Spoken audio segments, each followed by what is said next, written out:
So I think we'll start with the webinar. A very chilly evening to one and all attending this. It's really cold out here, and but hopefully this webinar is going to feel you a little warm with the recent advances, the recent research, and the recent concept of, though not very recent, but yes, a little explode concept of orthobiologics. So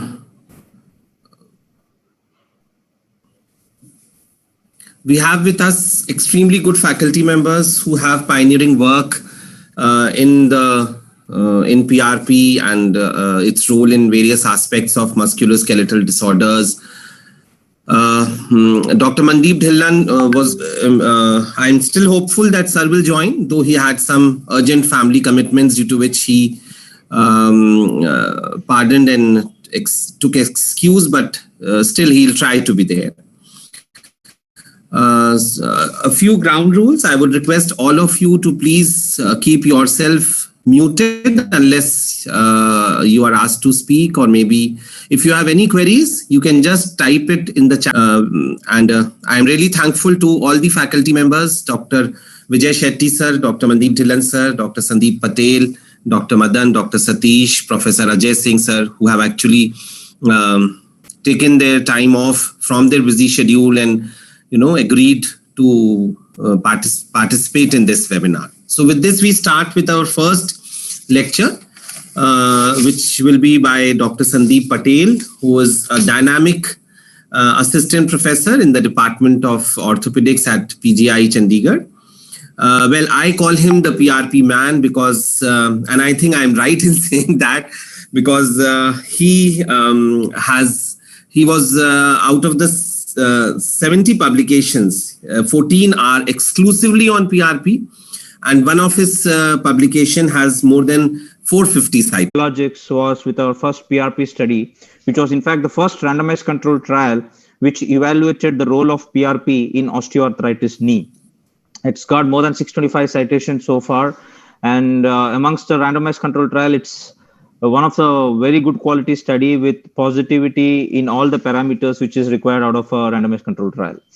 Well, there are a lot of work in the last 10 years in the field of PRP, and especially in osteoarthritis knee. And one thing is sure, PRP works for knee osteoarthritis. It's a big okay from my side.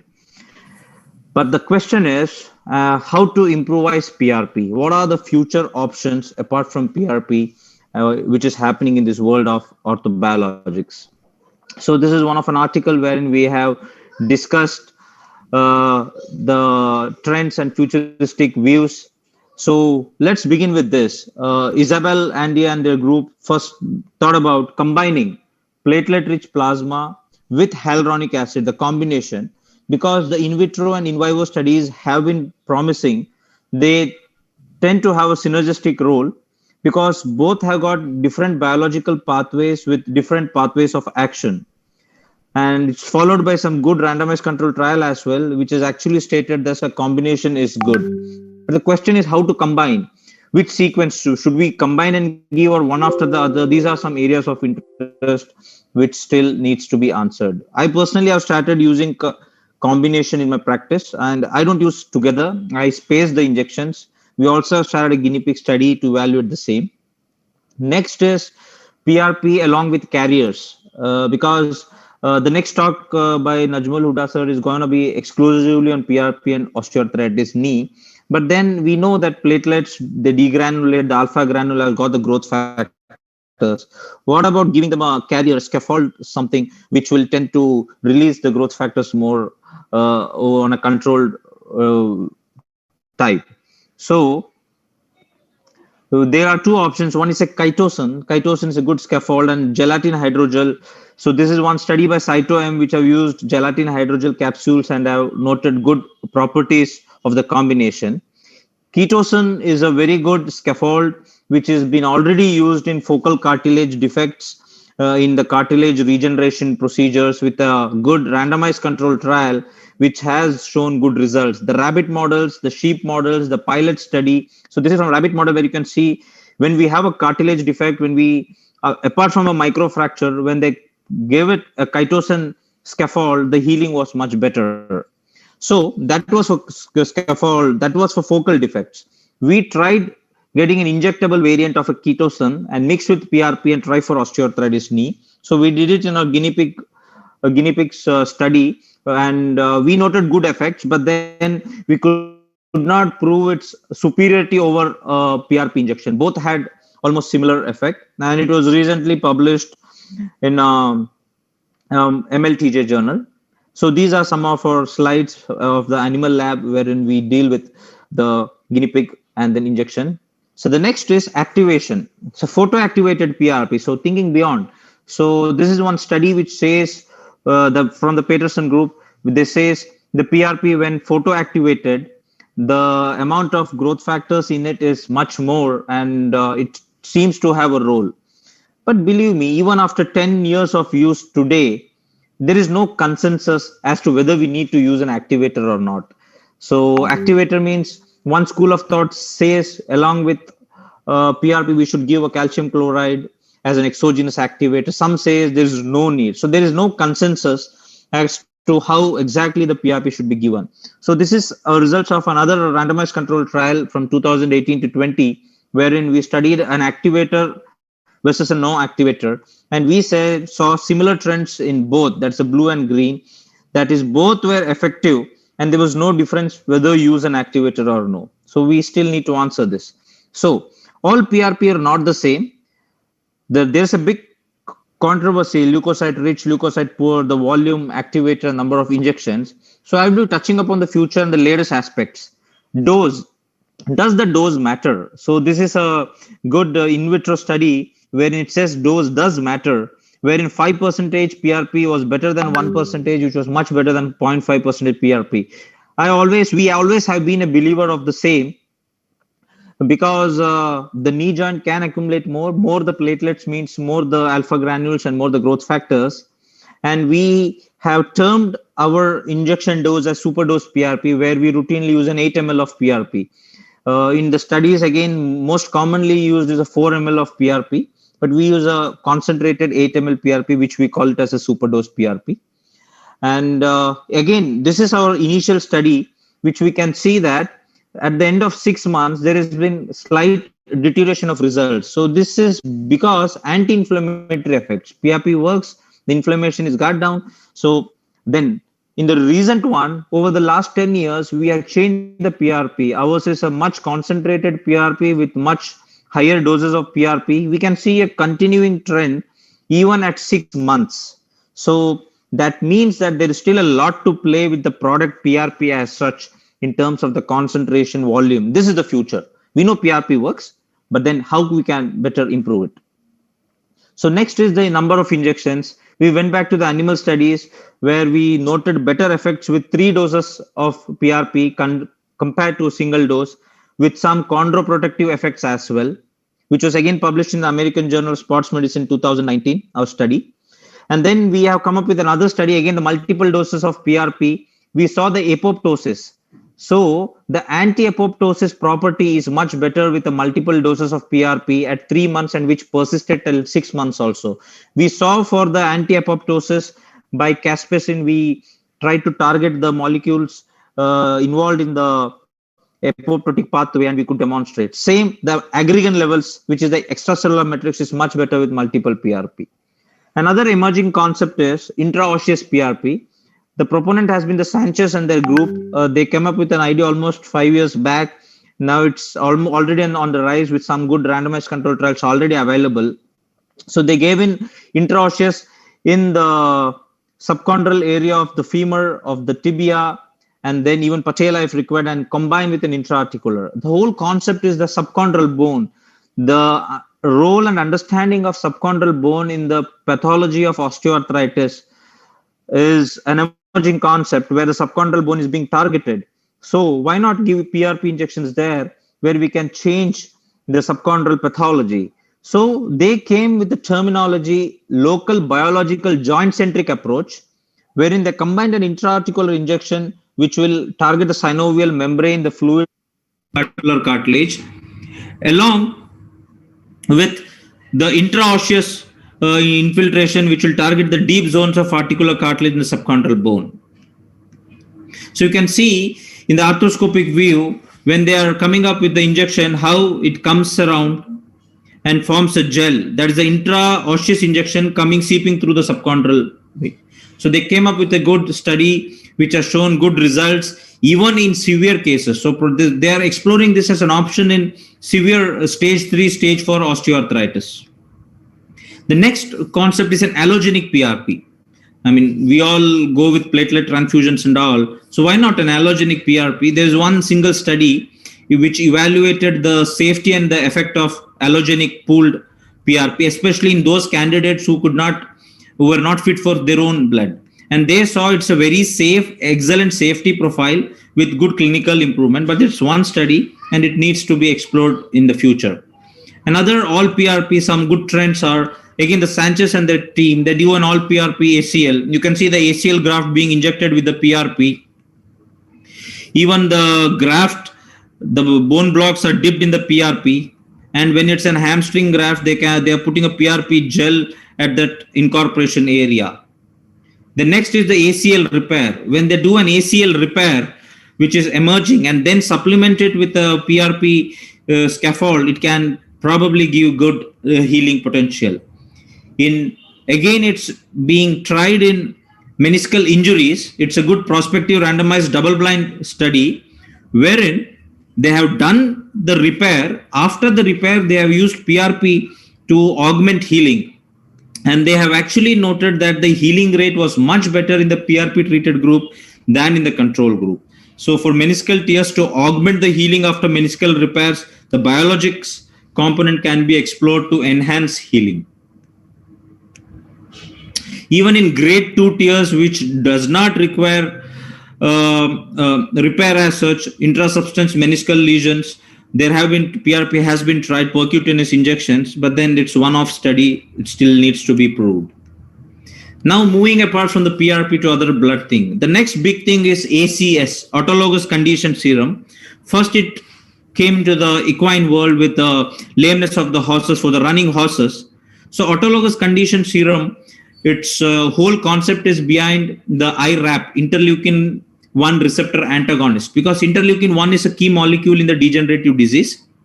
So a receptor antagonist protein. So when the blood is incubated with medical grade beads, then over some time, there is increased production of IRAP. So, and that can be utilized to target the interleukin 1. We have had some studies from PGI in cervical radiculopathy and lumbar radiculopathy. We did our own. We took medical grade glass beads and then incubated with chromium sulfate, and over 24 hours with the carbon dioxide at 37 degrees, we used to keep it. So what happens is when the whole blood is incubated in touch with the glass beads, the monocytes, that is the leukocyte part of it, they start secreting more IRAP, the monocytes and the macrophages. And then after 24 hours, when it's separated, we give a spin and then take out the supernatant solution and give us injection. The best study has been the Balser and their group, wherein they took 50 ml blood, 37 degrees, 2 ml injection. But the problem was their protocol required injection every week for 6. That is the 6 injections. And they noted good results. But this is changing. Another study which again said that is 2 ml injections once weekly for 4 weeks. So all these 2 studies required more injections. But what has happened now is the number of injections have been decreased and that incubation period is coming down. And this is the study which changed that. They say that there is no requirement of the incubation. There is not much time on the incubation and the whole process can be slow, can be shortened. Neither time nor temperature significantly increase the IRA production. So now the concept is rather than incubating the whole blood, they take the PRP is preferred for incubation. What they do is the centrifuge, take the leukocyte rich PRP, that is the leukocytes and the platelets, and that is got in contact with the blood, contact with the glass beads, which will produce an IRAP protein. So this is a trend and this is being tried out these days. Even the Enstride molecule of Zimmer is based on the whole concept of what I was explaining, like the PRP is first taken and then that is incubated, which says that there is good results. Even the randomized control trial recently published 2 months back from the Elizabeth Khan and the team regarding the same could establish good clinical outcomes. The next is alpha-2 macroglobulin. So this is a big molecule. It is called a scavenger molecule because in osteoarthritis, there are a lot of inflammatory proteins called proteases which are destructive to the cartilage. And A2M, that is alpha-2 macroglobulin, is a plasma protease inhibitor. So this is a big molecule. When the proteases are there, the enzymes, it will just capture them. So it is scavenger. It's called a master scavenger molecule. It's a powerful inhibitor. And this is one study which exactly proved the same thing, that supplemental intraarticular. So what they can do is if it given intraarticular A2M, it does provide chondral protection. So these are some other studies which tell the same thing. So what they do is the whole blood is first centrifuge and PRP is formed. And then this platelets is passed through a tangential flow filtration technology. And these A2M are large molecules. So in the mesh, all the other small molecules are filtered. When the PRP is passed through, the small molecules will filter off. And what we have at the end is a A2M. So again, a US FDA trial is underway. So the whole Cytonics team, Cytonics A2M, are working on this concept wherein the proteases can be actually scavenged by this A2M. So this is something new. And the next path-breaking thing which is up is the gene therapy for osteoarthritis knee. See, the problem with the PRP or any other biologics is osteoarthritis is an ongoing problem. So the challenge with treating osteoarthritis is that it's multifactorial and it requires sustained delivery of a drug in order to be effective. Like PRP, it stays for some time, the effect is there. But osteoarthritis is an ongoing problem. So we need a sustained thing. So it can happen by targeting the genes, the gene therapy, where we can make sure that the positive molecules or positive growth factors are delivered. So this is exactly who Brendan Lee had quoted some years back. So there are two concepts, an in vivo and an in vitro. In vivo is where genes are taken into the cells while still in the patient, and the other is we first take the cells out, put the gene inside and then inject it back. So this is somewhat similar to the latest COVID vaccine by the Pfizer team. So the whole concept is similar.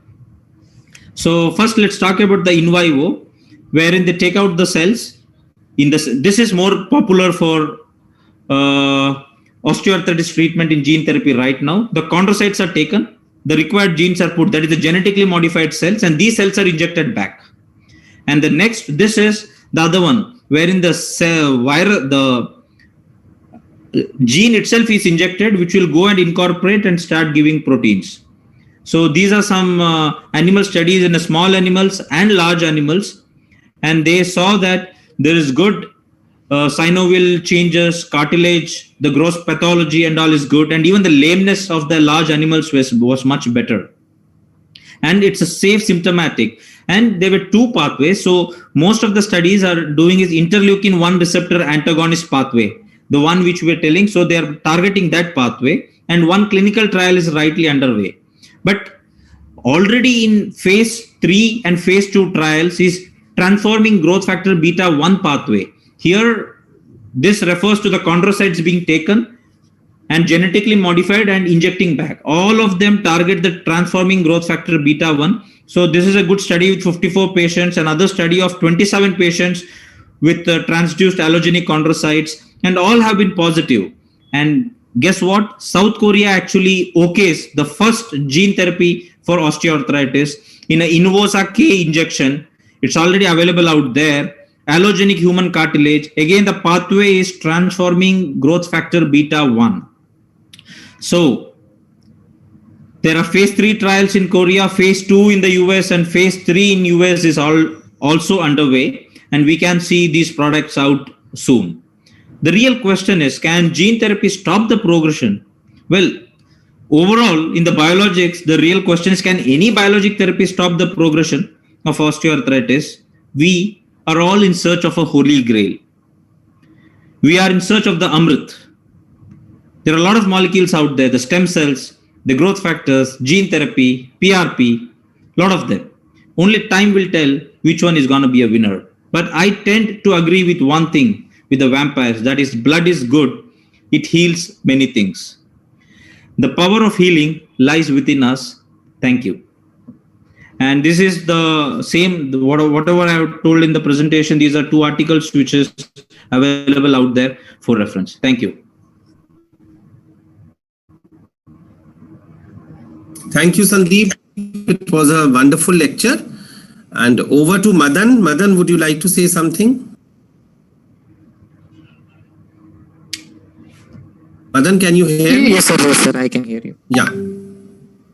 Yeah, it is a wonderful talk for ONE, which is already there, but still we have to explore a lot in which genes and which pathway to block all those things. It was a wonderful lecture. Thank you. Now let me introduce Professor Najmul Huda for his lecture. Professor Najmul Huda is a head and professor of orthopedics in Tirthankal Medical University, and he's the additional dean research and academics in Tirthankal Medical University. He has done quite a number of publications with around 60 plus publications, both national and international, and he's the editor-in-chief of JBJD, that is Journal of Bone and Joint Diseases, UP chapter of Indian Orthopedics Association. I welcome you, sir, for the topic on Will the needle replace the scalpel? Yes, PRP injections for ONEs. Will the needle replace the scalpel? Thank you, Madan. And with this, I think without wasting much time, I'll just start sharing my screen. So is my screen visible to all? Yes, sir. Yes, sir. Visible. Yeah. So, yeah. So the big question is, we already know that what PRP can do for osteoarthritis of knees, but will the needle replace the scalpel? So I hope that I might be able to answer this question through this presentation.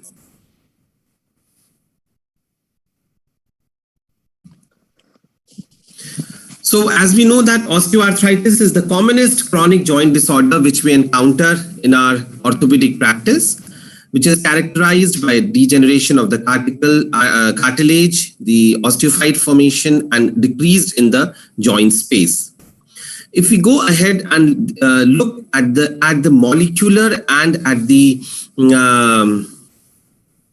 cellular level, we find that the basic pathology is that there is the balance between cartilage destruction and cartilage repair is disturbed.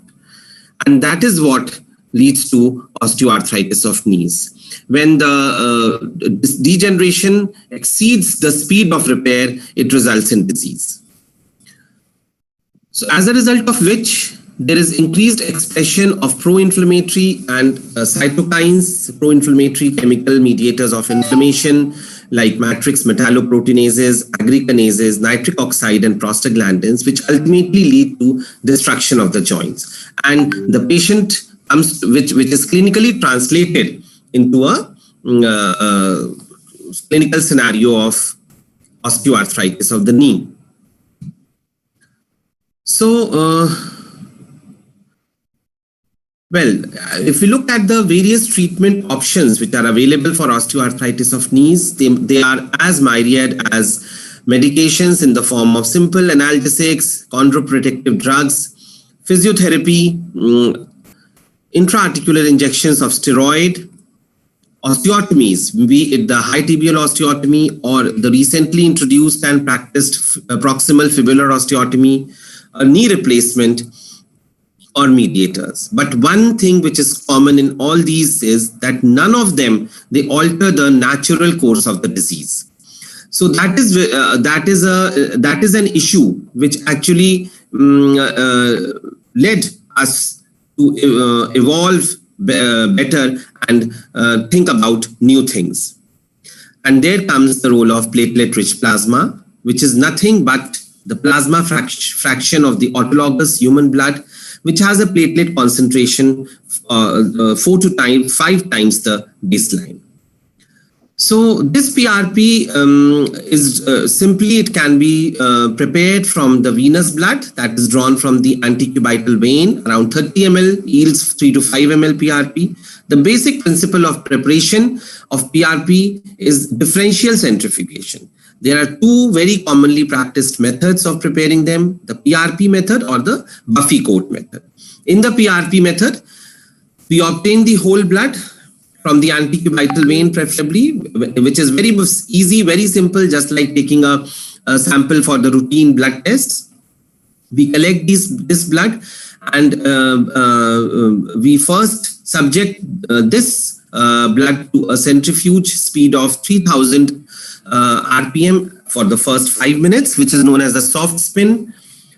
We transfer the upper layer with Buffy coat to the empty sterile tubes, this upper layer, and then we further centrifuge it to a second spin, which is known as the hard spin, at a rate of 4000 RPM for 15 minutes. This leads to the formation of the plasma, the upper 2/3 of which is known as the platelet poor plasma, and the lower 1/3 is known as the platelet rich plasma, along with the platelet pellets. So this is the ready form of the PRP, which is ready to be injected to the patient. In the Buffy coat method, we centrifuge the whole blood at a very high speed. Here it is a single spin technique. We don't use the soft spin.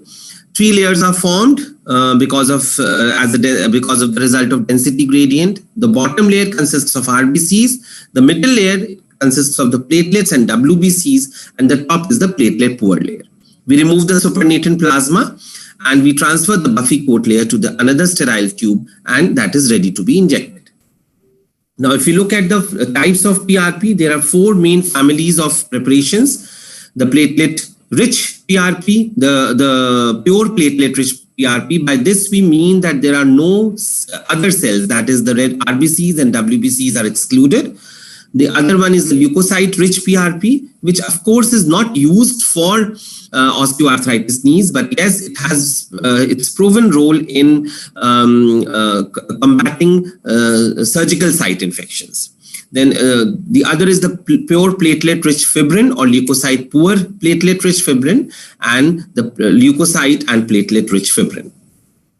So the mechanism of action, how does these platelet-rich plasma act?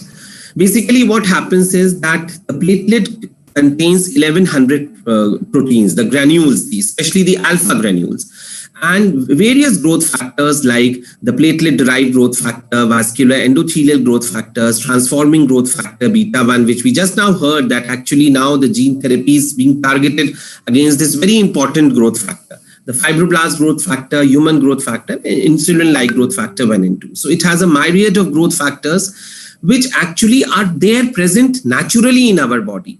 What platelet-rich plasma is doing, preparing the PRP, we are just delivering this concentrated growth factors at a site in the body which needs it most.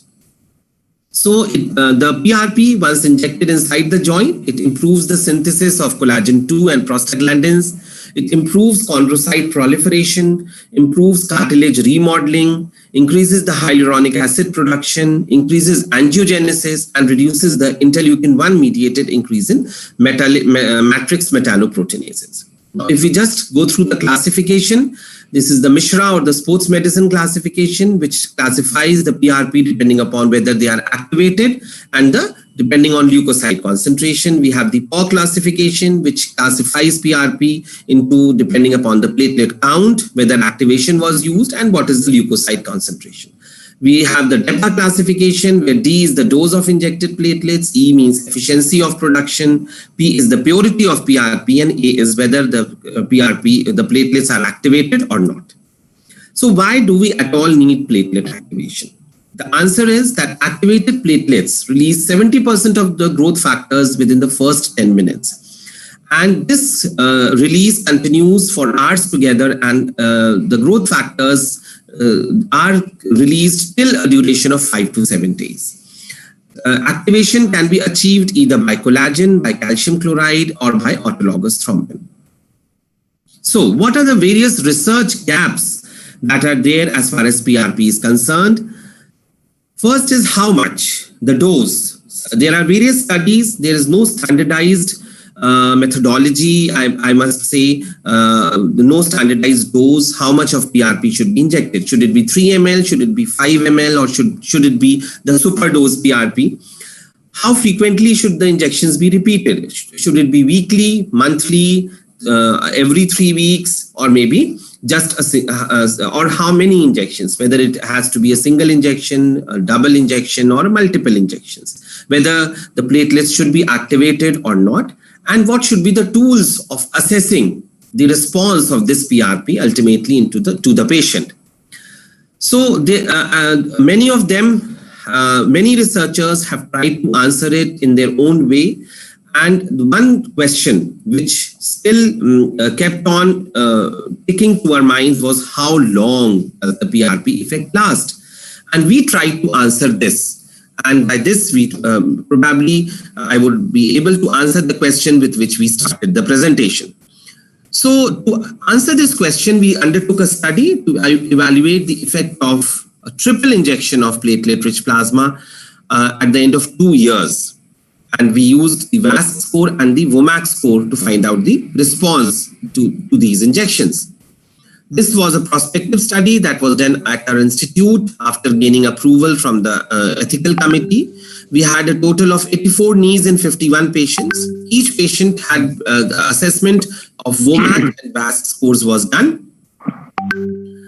All patients having a knee pain of more than 3 months and OA knees as diagnosed as per the ACR criteria and KL grade 1 to 3 were included in the study. Patients who were unwilling, having secondary osteoarthritis, systemic diseases, infection, history of previous knee surgery, angular deformities of more than 5 degrees, ligamentous instability, or who had either a steroid or a HA shots during the past 6 months were excluded from the study. So we prepared the PRP and 3 ml was injected in the affected knee, followed by active flexion and extension was instituted. The patients were advised not to take any NSAIDs, only tramadol 50 milligram on SOS basis was advised, and they were encouraged ROM knee exercises. Total of 3 injections were given at an interval of 1 month each.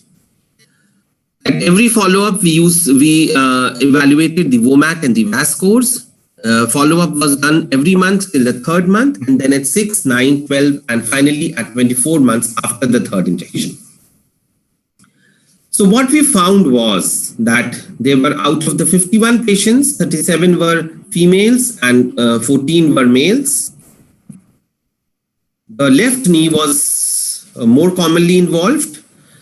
KL grade 2 was the commonest grade of arthritis encountered. Most of the patients had pain for less than 1 year.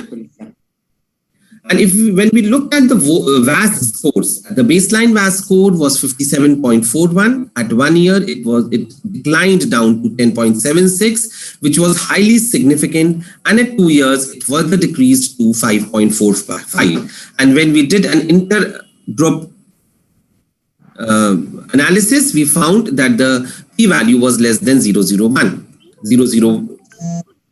Similarly, we looked at the VAS scores, which was 6.24 when we started with the study. The mean came down to 1.24 at the end of 1 year, which further reduced to 0.65. And again, this was a highly significant score, which revealed that benefits do last long. The complications were few. Transient increase in pain, which subsided by the usual eyes fomentation or taking tramadol was sufficient. A transient swelling, which subsided in 15 to 24 hours. Feeling of heaviness around the knee. PRP is now almost an established treatment for OA knees. There is no controversy regarding this, but the research question which we try to answer is that for how long does the effect last? On searching the literature, we found that the follow-up period in various studies ranged from just 5 weeks to 24 months. And majority of studies had followed up for 12 months. There were only 2 studies which had 2-year follow-up. One was by Alberto Gobi, who et al., who actually they examined 50 knees, 3 injections were given at monthly intervals. However, they gave a second cycle of PRP injection at 12 months. They did the VAS, Coos, and the Tegner and Marks scoring. They found that at 12 months, there was significant improvement in all the patients. At 18 months, however, all the parameters showed a significant difference between the two groups. But 2 years, the difference was better, but it was not significant. The scores had decreased, but there was no significant improvement. Filardo et al. Did their study on 114 knees. They evaluated the patient by IKDC and VAS EQ scores, and they found that good results are only last till 9 months. So it was not much of a they just suggested that PRP has a short-term efficacy. It does not last long. Well, if you look at the literature, there are 35 clinical trials in the past 7 years. The literature is full of studies on PRP, and all of them have shown good results of PRP. But as I told you that there are only 2 studies which had followed, which had done a long-term follow-up and with different and conflicting results. So we come back to the question from where we started, where will the needle replace the scalpel? Well, my answer is yes, maybe. What we need is that, yes, up to now, we know that there are good medium-term effects. The results were good in 2 years, but we still need well-designed, robust studies with maybe longer follow-ups. But yes, PRP therapy is here to stay. And if we follow up our patients, say, for 5 years, we might be able to come up with a more robust answer. So the take-home message is that intra-articular injection of freshly prepared PRP is very safe and effective strategy for the treatment of OA knees. And as we know that there are a lot of research gaps in PRP which need to be answered, like the number and interval of injections, what is the platelet count, and response to treatment means that does the higher number of platelet count in the platelet injected, PRP injected, lead to a good outcome. Whether we can do an MRI assessment, a pre-injection, pre-intervention and a post-intervention MRI assessment for cartilage repair, whether PRP is good for KL grade 4, which one is better, either leukocyte rich or leukocyte poor, and what are the age and gender differences in the quality of PRP. So with this, I end my presentation and extend a sincere thank for patient hearing. Thank you very much.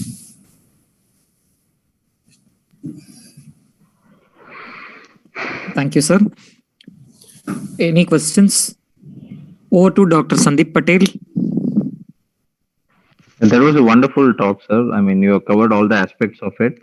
I mean, it was good to see the 2 years results, and that and you noted good results at 2 years compared to 1 first year, right? Yeah. I mean, the scores, they continuously kept on declining. And when we did the intergroup, we did statistical analysis of intergroup differences. We tried to find out. We found that the scores have definitely significantly reduced, which is very contrary to earlier studies. Yes. But then it's a nice, I mean, I think it's something worth publishing because 2 year studies, as you rightly said, and 84 niche, 51 patients, I think that should go ahead as a good publication somewhere. Yeah. Looking forward to that. Thank you, Sandeep. Yeah. But then can we proceed for the next presentation is by Professor Vijay D. Shetty. The topic he is going to discuss is platelet-rich plasma in sports injuries. He is the associate editor of SICOT journal, our International Orthopaedics, and he is our general secretary in Ibos and a treasurer in Indian Cartilage Society. Now I welcome you, sir, for your kind presentation. Thank you very much. Am I audible? Yes, sir. Yes, sir.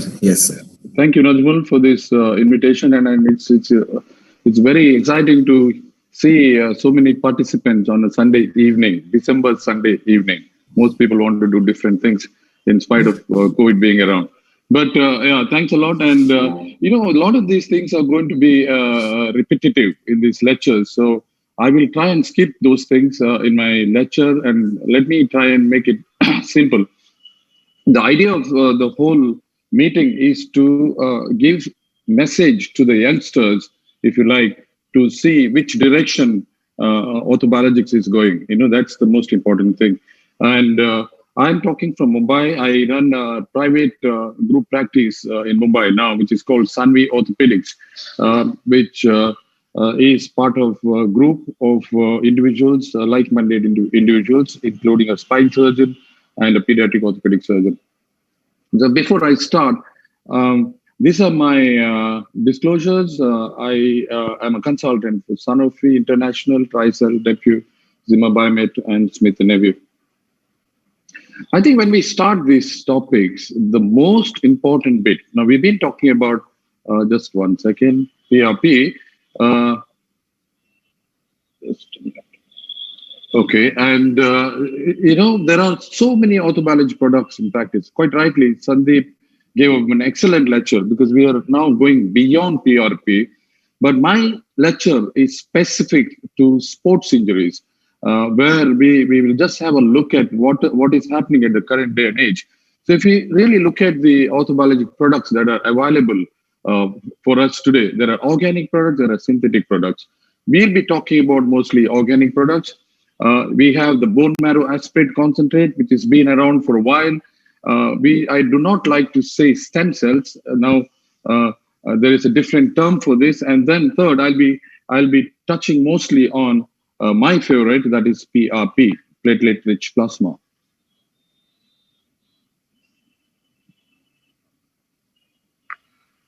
My screen, yeah. So just one second. Something is wrong with the, yeah, okay, fine. Now, this is crazy. About 10 years ago, when we started discussing, especially, some of us from Chandigarh and from Mumbai, we had no idea how PRP solution looked like. And there was a great friend, Alan Mishra. Once I shared a photograph with him. He said, Vijay, that's not PRP. That is probably PPP. So, there was so much confusion. Today, we are sitting and looking at our solution of PRP, which has potentially platelets, growth factors. Most importantly, that's a hot topic now, which is WBCs. And then as Sandeep mentioned in his lecture, alpha-2 macroglobulin, the new kid in town. So we have so many things in PRP. There are so many factors. There are so many substances in PRP. Not everything is good in PRP. We have to remember this. So if you look at the PRP solution, on your left, there are so many factors there. And if you look at the PRP solution on your right, there are some in yellow, if you can see, and there are some in white. The one in yellow are not necessarily good ones for the cartilage. So why I'm highlighting on this slide is when you look at this PRP solution, don't think that it's got everything in it. It's got some things which are probably not necessary that we need to identify, and I'll come to that in a minute. Now, before I start, especially in sports medicine, I want to get this right with my audience and my young colleagues. PRP is not NOT, not my first line of treatment. And again, it's not my first line of treatment. Okay. Now, I'll take you through this spectrum of sports injury. When somebody comes to you following a sporting injury, we look at him or her, examine, and probably look at the non-operative options first. And as you go along, and if how important that person is to that sports, then we take them to various steps of treatment. And finally, some people probably would need surgery, especially if it's an ACL injury and things like that. But here I am coming with PRP. Just before, as Najmul quite rightly mentioned, needle versus scalpel. Before you put your hand on that scalpel, try this needle first. I think it's very, very important. And again, I don't want to confuse people. Now, largely, the broad, Najmul mentioned about various classifications, but broadly, for a person in practice, for orthopedic surgeon in practice, there are two types of PRP. Please remember this. There is leukocyte rich, which is white cell rich PRP, and there is leukocyte poor PRP, that white cell poor PRP, which is very, very important. And this is indication specific. Remember, you cannot give a leukocyte poor in some condition, and you cannot give leukocyte rich PRP in some conditions. And these days we have kits which do both, which make both preparations. When you look at common sporting injuries, ankle sprain, probably 15% of all sporting injuries are ankle injuries. 15%. That's probably the commonest, and ankle sprain being the commonest injury. Then you have patellar tendinopathy, ankylosing tendinopathy, rotator cuff injury, plantar fasciitis, lateral epicondylitis, otherwise called tennis elbow, early OA of knee, and the famous hamstring injuries in football, muscle injuries. What I'm not going to look at is, Sandeep has actually mentioned that we can use PRP to augment some repairs, surgical repairs. So I'm not going to touch on that one. And I'm not going to touch on the use of PRP in fractures and non-unions. And there is quite a lot of literature written on this, some supporting and some not supporting. Yeah, this is very interesting. If you are looking at the PubMed, this was done about 3-4 months back. The PRP, use of PRP in general practice, and there are about 12,000 articles cited so far in the last 50 years or so.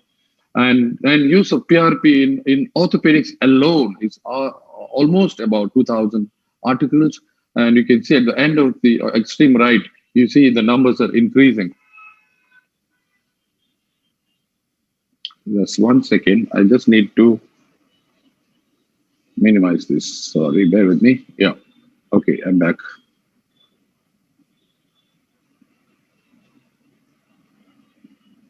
Yeah.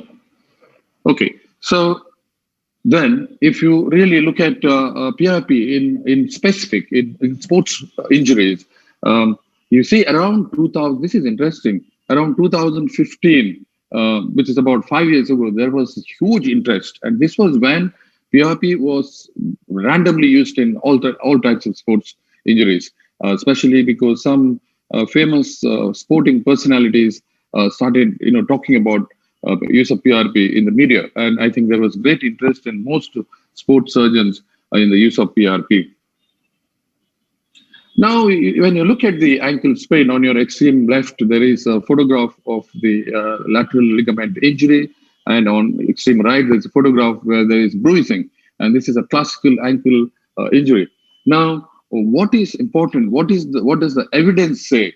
There is actually no conclusive evidence whether you should be using PRP in ankle sprains. I think if it's ankle sprain, please go on with the classical treatment, rest, ice, compression, elevation, and improve the vitamins and see how it does. 90% of them heal. If they don't, then go through MRI scan and stuff, and especially depending on what sort of sports the person is engaged in. And then it comes to the patellar tendinopathy, and again, on your left, there is a picture where the person is pointing at the patellar tendon origin. And I just looked at the type 1 or level 1 studies. There were 2 level 1 studies. One was comparing PRP to dry needling, which is probably not relevant for this lecture. The other one was comparing PRP to extracorporeal shortwave therapy. So actually, this is a comparative study, but level 1. So both studies show PRP doing better, but in small groups. So again, there is no solid evidence for the use of PRP in patellar tendinopathy. Achilles tendinopathy, another common sporting injury. This is a paper 3 years ago published level 1 study, and saying that PRP is not recommended by the current available literature. Rotator cuff, same thing here again. There is no study involving direct injection. I'm just picking up some of the commonest sporting injuries. Now, there was this issue about injection of PRP into the subacromial space, whether there is a lot of debate whether that's the right thing to do, or you use an ultrasound and detect the tear and then inject into that area. So there's a lot of debate about this. So again, there is no hardcore evidence. And rotator cuff tendinopathy, again, this is a paper published early this year. The conclusion is that this is a level 1 study as well. PRP injections with interstitial tears did not improve tendon healing or clinical scores compared with saline injection. So compared with placebo. So again, there is no evidence. Plantar fascia, this is my favorite. We have done some studies, and here, as we know, the commonest thing that we do for plantar fasciitis, especially for recalcitrant plantar fasciitis, we end up giving corticosteroids. But now we have increasing evidence to support the use of PRP, especially in recalcitrant plantar fasciitis. I've done 2 papers on it, and I'm thoroughly impressed with the performance of PRP in plantar fasciitis. I think this is a good one. This is a win-win situation, and there is now no hesitation in recommending PRP for lateral epicondylitis. I think there's a lot of evidence, and you can go ahead without any hesitation for the use of PRP in lateral epicondylitis. Of course, it's not the first line of treatment, as I mentioned.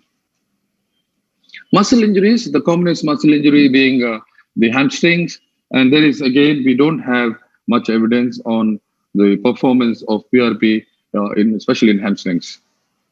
I'm not going to touch on this, but the conclusion is that, Sandeep quite rightly mentioned, again, there is no doubt. Only thing I want to highlight here is there are 2 types of preparations, leukocyte poor and leukocyte rich. And if you actually concentrate on this slide, you see the 2nd, 3rd, 4th, 5th, 6th, 7th column.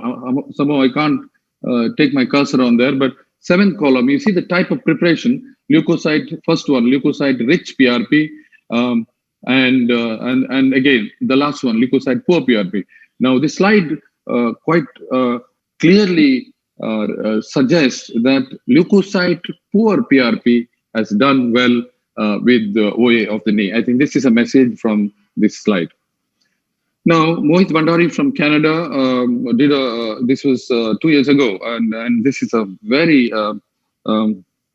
descriptive paper comparing different treatment arms for osteoarthritis. On the left, you have the placebo, you have non-operative treatment, which is probably physiotherapy and all that, and steroid injection, hyaluronic acid, and surgery. I think surgery alone would be, in my opinion, arthroscopy.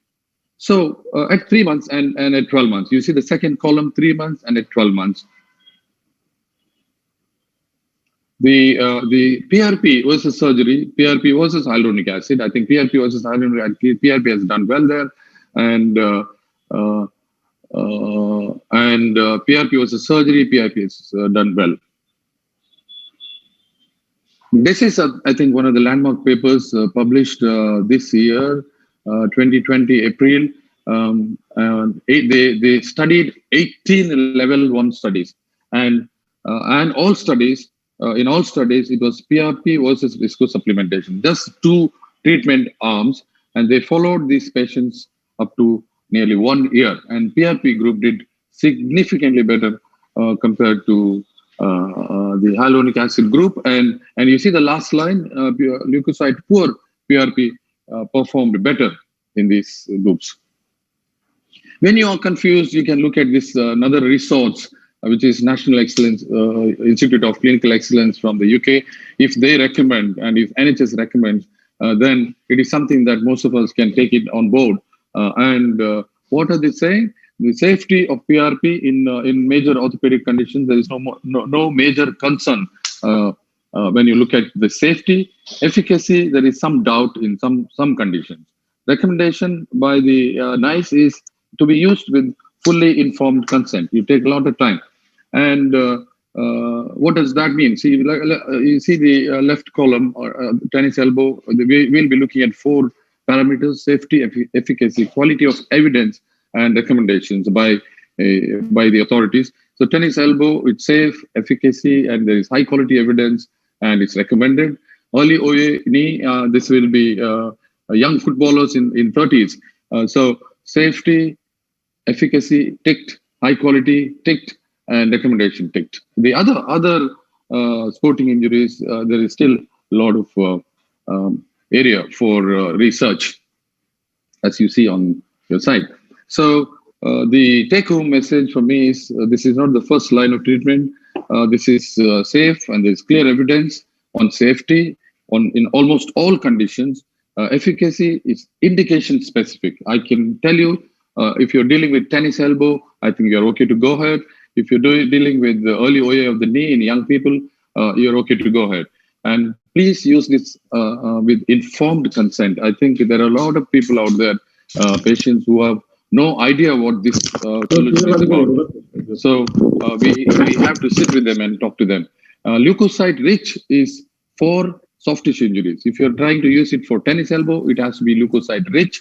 If you're using it for knee or any other joint, it has to be leukocyte poor. Thank you for your attention. Thank you.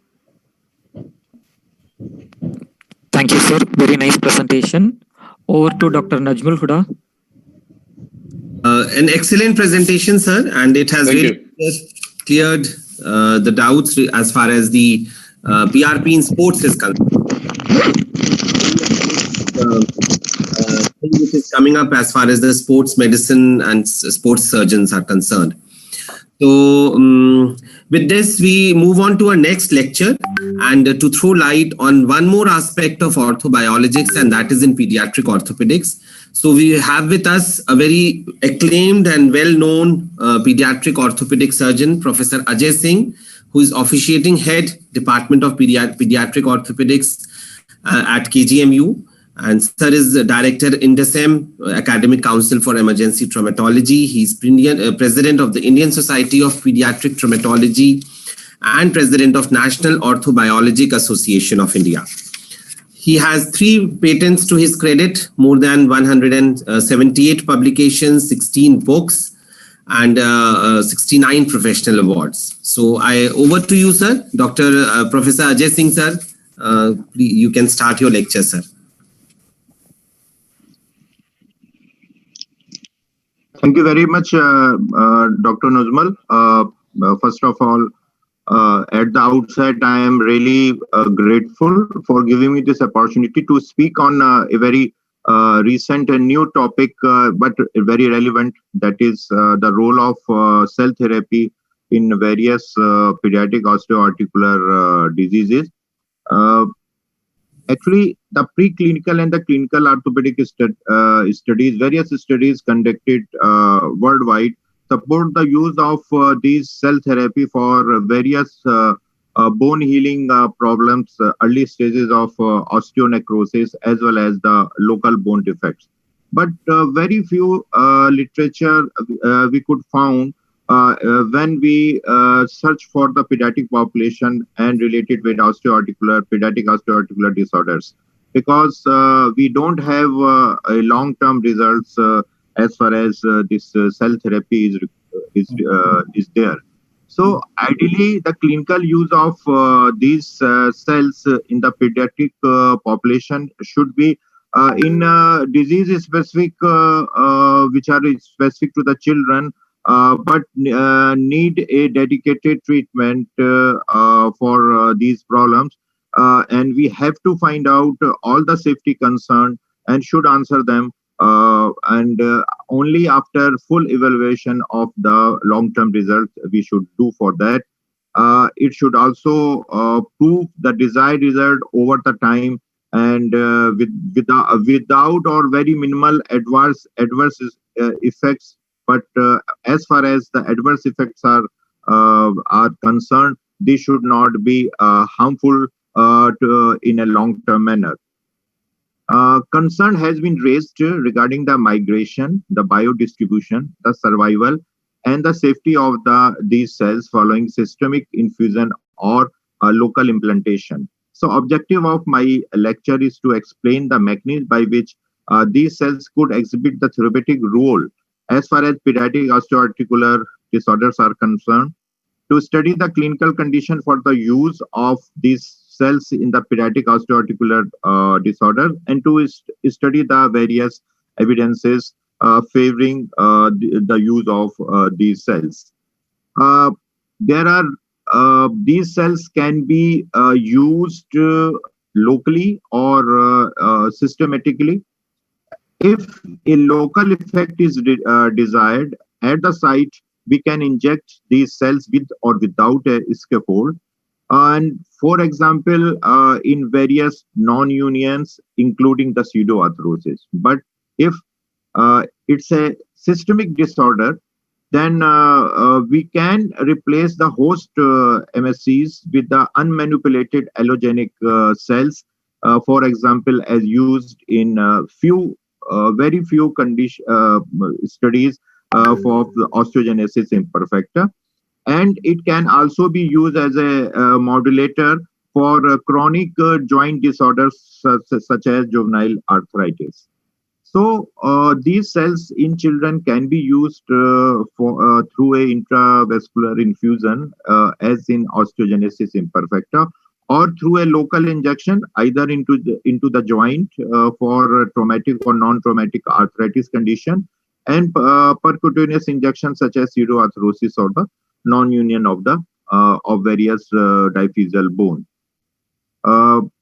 As far as in some of the indication which the literature I could find are the osteogenesis imperfecta, juvenile arthritis, non-union pseudoarthrosis, physeal defect, muscular dystrophy, and juvenile arthritis, as well as childhood femoral head osteonecrosis. As far as osteogenesis imperfecta is concerned, we have some studies in which mouse model was used of osteogenesis imperfecta, in which infusion of the marrow stromal cells was done, and it was shown that they have increased the collagen production in these cases. In another study, it has been seen that these cells migrated and incorporated into the developing tissue by its differentiation into specific osteoblast. One another study I could find in which it has been shown that the clinical transportation of whole bone marrow in the children with severe osteoarthritis improves the growth of the child, and it converted the severe phenotype of osteogenesis imperfecta into less severe type. As far as neural cyst, literature is present as far as use of cell therapy in this condition is concerned. And Scalgilty et al. Was the first group which used steroid to heal these defects. But several studies have compared the percutaneous injection of native bone marrow, and they found that when the native concentrated bone marrow was mixed with allogenic demineralized bone, only then the improvement of the healing as far as is concerned was achieved, and only use of bone marrow alone could not establish good evidence as far as the healing of the unicameral bone cyst is concerned. In 2011, a study was published in which it was observed that the multimodal treatment studies such as opening of the medullary canal, disrupting the cyst wall, filling the defect with bone substitute, and possible biological treatment of the cyst membrane may be the best approach to be used, but we need further studies to find out the results. As far as another pseudoarthrosis is a complex problem, and in a study published in 2012, infusion of the bone marrow aspirate from the iliac crest was done at the local site, which was proved to be the less invasive option. They observed no systematic or local complications, and but they said that there is a significant correlation of progenitor cells as far as aspirate consolidation is concerned. Higher is the amount of progenitor cells, higher is the results. Very important and interesting study was published in 2018, in which evaluation of the bone marrow derived mesenchymal cells quality from the patient of the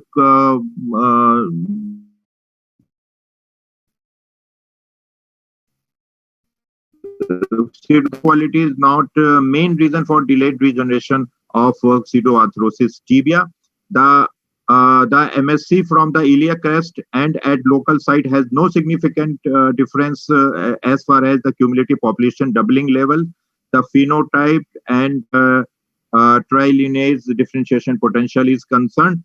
But they found that the MSC of local site degrade rapidly in cases of pseudoarthrosis, and they found this could be the reason why regeneration is so poor. In another online study published in 2016, a case report was done where the adipose-derived mesenchymal stromal cell were used for the pseudoarthrosis, and they found that the regeneration was formed and it improved the healing when they manipulated to express CD44 and THY1 marker. This is one study which favors the growth plate injuries, the role of MSCs in growth plate injuries, in which the MSCs with the scaffold used in physeal defect differentiated into chondrocyte, forming the hyaline cartilage, and which prevented the formation of bony bars.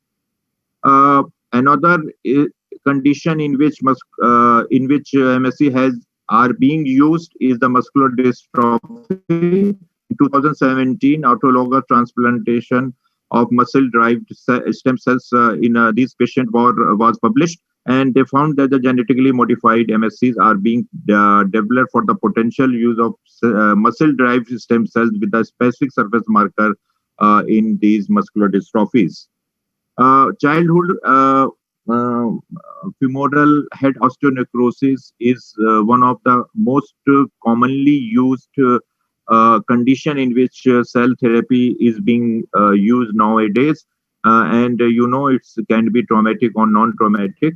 To our knowledge, there is no published information on the local injection of bone marrow or expanded MSCs after the bone after the core decompression in the children is concerned is published, but satisfactory results obtained after combining small drill decompression and concentrated autologous bone marrow in adults is there. So we think that we should find out the safety and efficacy of this cell therapy in pediatric osteonecrosis should be done. This study, a review literature in 2012, says that the clinical outcome of core decompression had not always been satisfactory because of incomplete reconstruction of the subchondral necrotic area due to inadequate biological support. Biological augmentation after core decompression attempt with a demineralized bone matrix and the morphogenic protein. However, the relative insufficiency of osteoprogenetic femur of osteonecrotic hips shows that the use of bone marrow MSCs after bone decompression could have played a better role.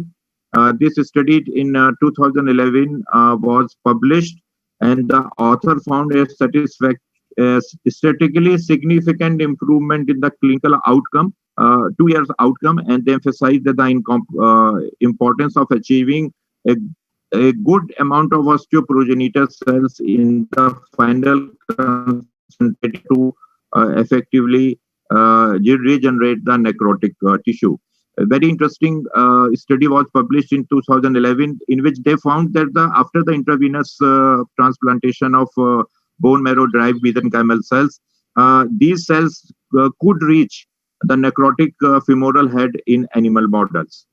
But as far as Perthes disease is concerned, the Sean shows its maximum work in these conditions, and they use a wire of 1 to 2 mm diameter to make small holes in the femoral head.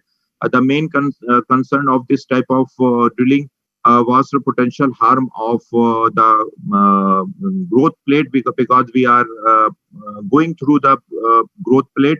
But evidence shows so there is This procedure did not cause any bony physial bar in short-term results, and it was published in 2011. After review of 30 cases of Perthes disease, the Sean found no evidence of harm to the growth plate. So they used a bone marrow stem cell harvested through the which was aspirated from the iliac crest into the necrotic tissue using a specialized pin wire and making a small incision. But they did not pass the physial plate through the drill, and physial plate was crossed by a special needle, and this needle was used to put the cells into the local necrotic tissue. Currently, there was many limitation in the application of MSCs are concerned, perhaps because we don't have the long-term results. But it is said that in more than 2,000 people in children in vitro expanded MSCs have been used, and we have not seen even a single malignant changes in any of these conditions, but still it requires more study. So I would like to conclude that MSCs are no longer second-class citizen, but they are the active player. They show major regulatory properties in different osteoarticular problems. The pediatric osteoarticular diseases have an enormous scope to be treated by these cells. As we learn more about the behavior of SCs in the adult patient, we could carefully begin to transfer the potential benefit of the cell therapy to the pediatric patient. Thank you very much. Thank you very much, sir, for this enlightening talk on the role of orthobiologics in pediatric orthopedics. I mean, thinking we started with simple injections in sports medicine, then osteoarthritis knee, and now we are actually delving into the branch of pediatric orthopedics, where we are will be treating so many debilitating diseases like osteogenesis imperfecta, Perthes disease, etc. Thank you, sir, for this enlightening talk. Thank you. Thank you very much. Okay, sir. With this, we proceed on to our next lecture, which is on decoding the adipose tissue stem cells for osteoarthritis knee. So till now, we were talking about the various sources, and now a new source has come, and that is adipose tissue. And the speaker is Dr. Madan Jayaraman, who is a young scientist and a PhD scholar who's doing PhD from Sharda University, Greater Noida, in the field of regenerative medicine. He has so many awards, like the Best Regenerative Orthopedician Award that was given to him by the Stem Cell Express, Indian Stem Cell Study Group Gold Medalist in 2019 as well as in 18. He also received the Research Ratna Award of the Year 2019 and the Young Medical Achiever Award of 2018. So over to you, Madan. I'm sure that you shall be enlightening us with the aspect of adipose tissue and as a reservoir of various stem cells. Thank you. Please go ahead.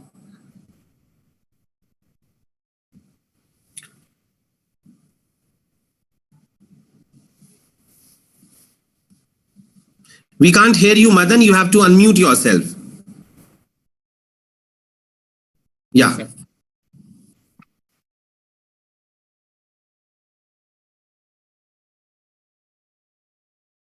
Very good evening to one and all. I'm Dr. Madan Jayaraman from Sharda University.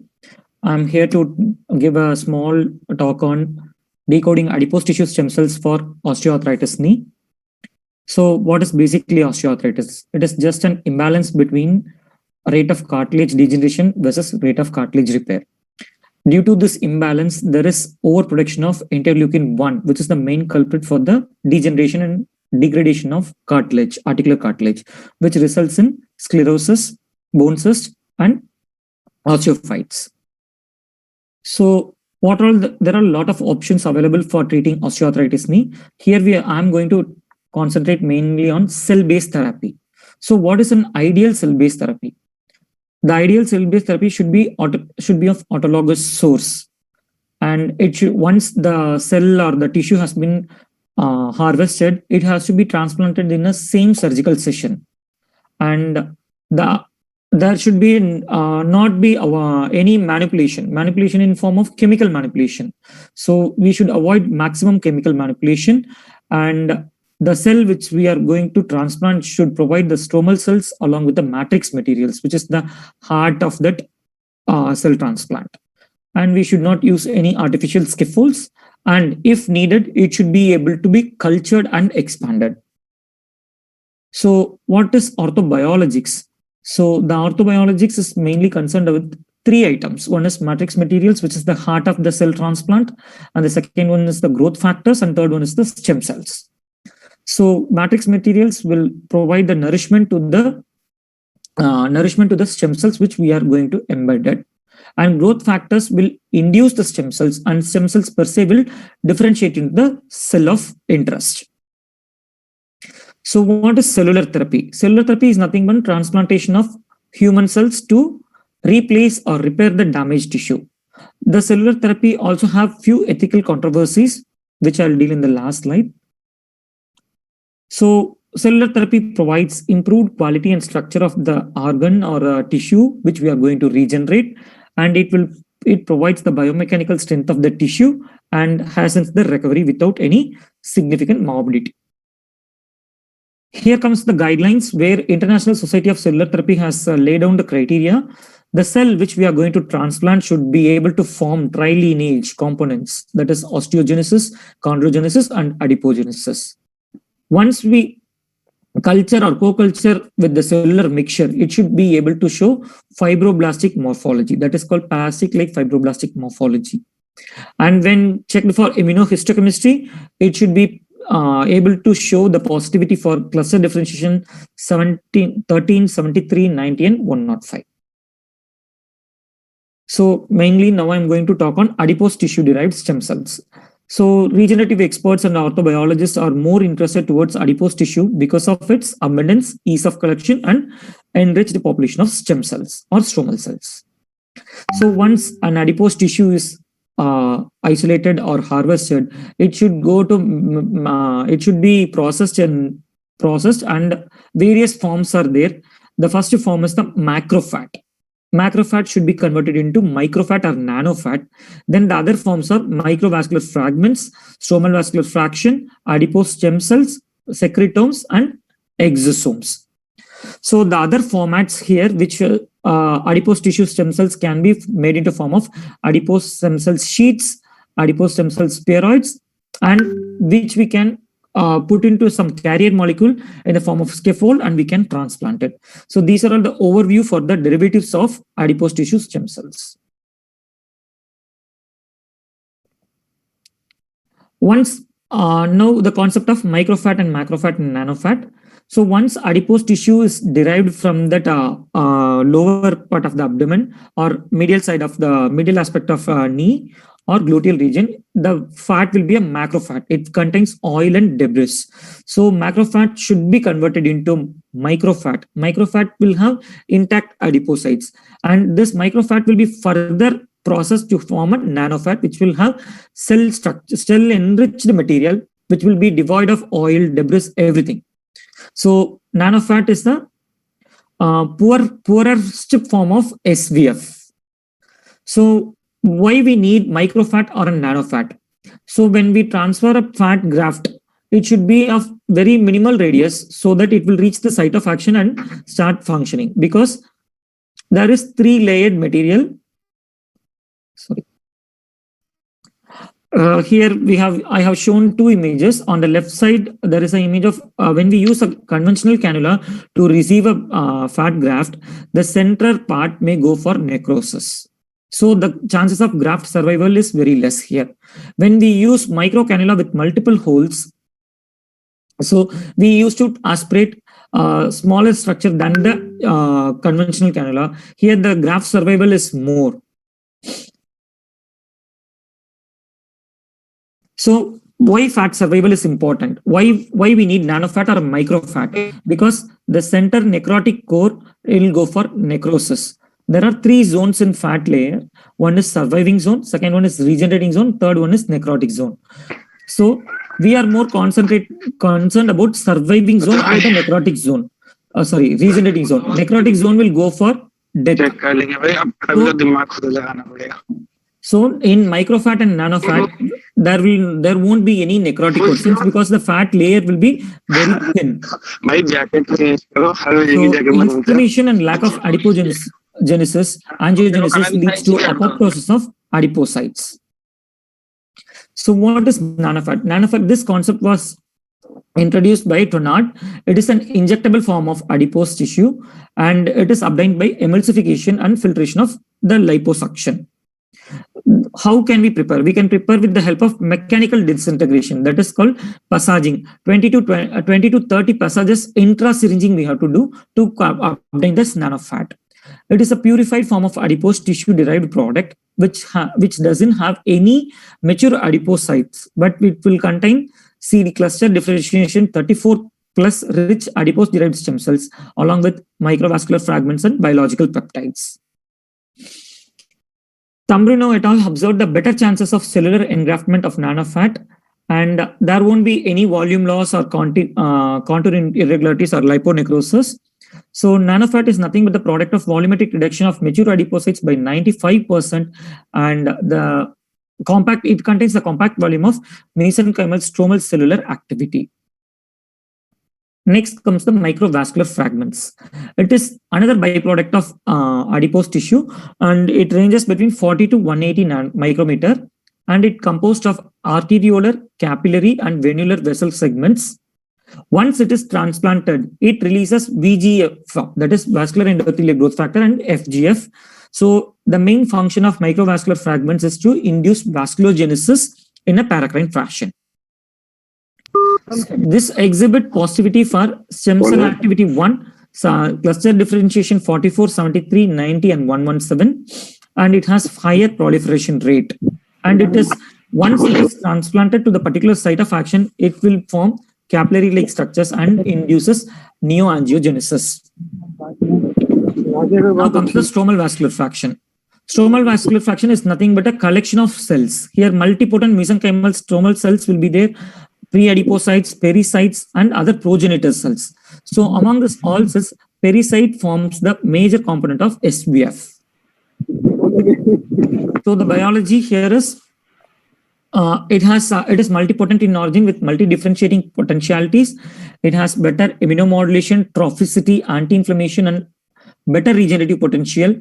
And when needed, we can culture, but there won't be any need of culturing the cells because of abundance in nature.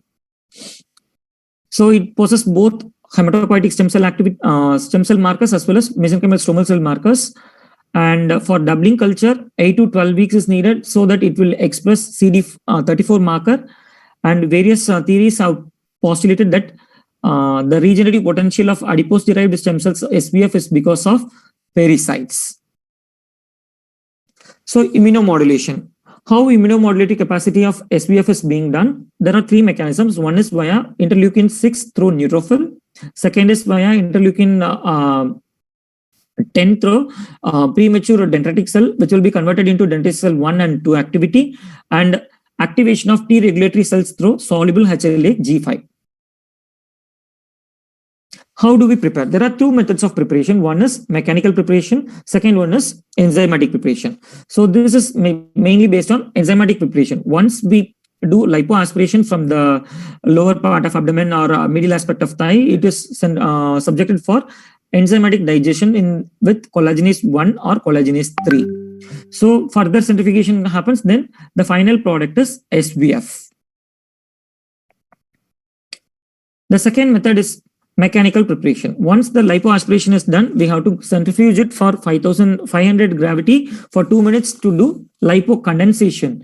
Once lipocondensation is done, this lipid part is taken out and intra-lower lock syringing has to be done for lipodisintegration. Here where we convert macrofat into a microfat and the microfat into a nanofat, and finally the nanofat will be subjected for centrifugation of 1,200 gravity for the rate of 6 minutes. It will form SVF. SVF is nothing but both stromal cell aggregates and stromal cell solution, both together called a total stromal fraction, that is called SVF, stromal vascular fraction. So how to deliver the stem cells? These stem cells can be delivered via direct delivery or cell-based delivery. Direct delivery is nothing but isolating a cell and directly targeting the site of action. Cell-based delivery is first we identify the cell of interest to be targeted. So cell-based product has to be isolated, then cultured, in vitro culture has to be done to expand the cells and to transfer to the site of action. So direct delivery is recommended by ICMR. Cell-based delivery, culturing and transplanting is still under animal trials. So what is the relation between SVF and ONE? How it acts as a perfect cell-based product? So here it provides a strong and a positive balance between anti and pro-apoptotic, inflammatory and angiogenic factors to regenerate the cartilage. The SVF is an amalgamation of lot of cells which contains mesenchymal stromal cell activity, which upregulate the tissue inhibitor metalloproteinase and downregulates the MMPs, matrix metalloproteinase, hence lead to joint homeostasis. Joint homeostasis is achieved with cartilage growth. So how it acts? When mesenchymal stem cell reaches the joint cavity, it acts via three mechanisms. One is anti-catabolic effect, anabolic effect, and anti-inflammatory effect. Mainly, we are concerned about induction of interleukin-1 receptor antagonist, which reduces the pain and hence the regeneration occurs. So a study recently published in JCOT stated that SVF therapy in patients more than 80 years of grade 2 to 4 is possible with SVF, and they have stated that criteria 15 to 10 power 6 SVF cells will provide long-lasting effects in ONEs of higher grade. The next study published in 2020 stated that improvement of OMAC scores pre and post in grade 2 was better than grade 3, better than grade 4. So grade 2, the lower the grade, good the prognosis with stromal vascular fraction. So this is a study with only 12 months follow-up. So better outcome can be analyzed with long-term results. A study published in April 9, 2020 stated that there is a micromolecular mimicry between SVF, injection of SVF into the knee joint as well as the infrapatellar fat pad. So they have come to a conclusion that injection of knee into the knee joint as well as infrapatellar fat pad will have a better homeostatic effect of the knee joint than injecting into the knee joint as well. Finally, we have done one meta-analysis stating which is the source of cell have a better effect for osteoarthritis knee. We came to a conclusion that adipose-derived stem cells, that is SVF, has better effect on cartilage regeneration than bone marrow mesenchymal stem cells. So what is the ethical concern says? FDA says that minimal manipulation of cells can be done. So while doing minimal manipulation, the processing should not alter any biological property of the cell or the tissue of interest. There are two sections. One is 351 and 361. 351 says the regulatory amendments, and 361 says pre and post marketing requirements. So 361 says that a cell to be transplanted can be minimally manipulated and it should be used only for homologous use. When it should not have, when injected or transplanted, it should not have any systemic effect, and it should be independent upon the metabolic activity of the living cells, and it should not have been combined with any other cells or tissues except for storing capacity and sterilizing agents. What is the future? Future here is mesenchymal stromal cell derived exosomes. So these are nothing but exosomes are proteins which are found in all over the body cells and tissues and even fluids. So the main part in exosome is tetraspanins and phosphatidylserine and other molecules like small RNA, DNA, miRNAs and growth factors. So these are nothing but these are identified from various sources, and it has a long-lasting effect in ONE, that is subchondral bone remodeling, cartilage homeostasis, and it curbs the synovial inflammation. So exosomes has higher therapeutic potential than adipose-derived stem cells, and it acts as a nanomedicine area to target the drug delivery at the particular site of action, and it shows the cellular viability and has increased trophicity, anti-inflammatory and immunomodulatory effects. But the composition and functioning of exosomes still needs further exploration. So the scope for future research is cellular therapy in osteoarthritis relies upon the standardization of dosage and frequency of injection, the protocol, universal protocol, how to prepare and what method to follow, and how many number of injections has to be given. And the final thing depends upon how much amount of growth factors or MSCs we are transplanting to have a desired effect, whether it is autologous or allogenic formulation. The main thing is radiological documentation on cartilage regeneration is a must. Finally, we have to conduct RCT to identify whether BMAC or SPF, which is better in osteoarthritis knees. Thank you. Thank you, Madan. It was indeed a nice presentation. And by listening to you, Sandeep, would you like to say something as far as the adipose source and the SVF, the stromal vascular fraction, which we've heard earlier? Yeah, it's again a lot of research in that field to an extent that there are certain studies which says that it's the stromal fraction which has got more benefit in osteoarthritis knee compared to the bone marrow derived cells, because see the whole but the problem when we are looking at stromal fractions and bone marrow aspirate concentrates are the quality of studies is still very less. I mean, there are no, and understandably the problem is because of the cost involved in the treatments. And second is, as of today, see, there are, this is exactly what I want to tell everyone. Whenever there's a treatment out there, we have to weigh the advantages, the cost involved, everything. So all these adipose derived treatments options, they for Indian amount, it costs in lakhs. So, and the cost of that treatment should be reasonable to the expectation of the patients. Like suppose it's the stromal fractions or the bone marrow derived stem cells. If we expect chondral remodeling and cartilage regeneration, then it's worth the cost involved.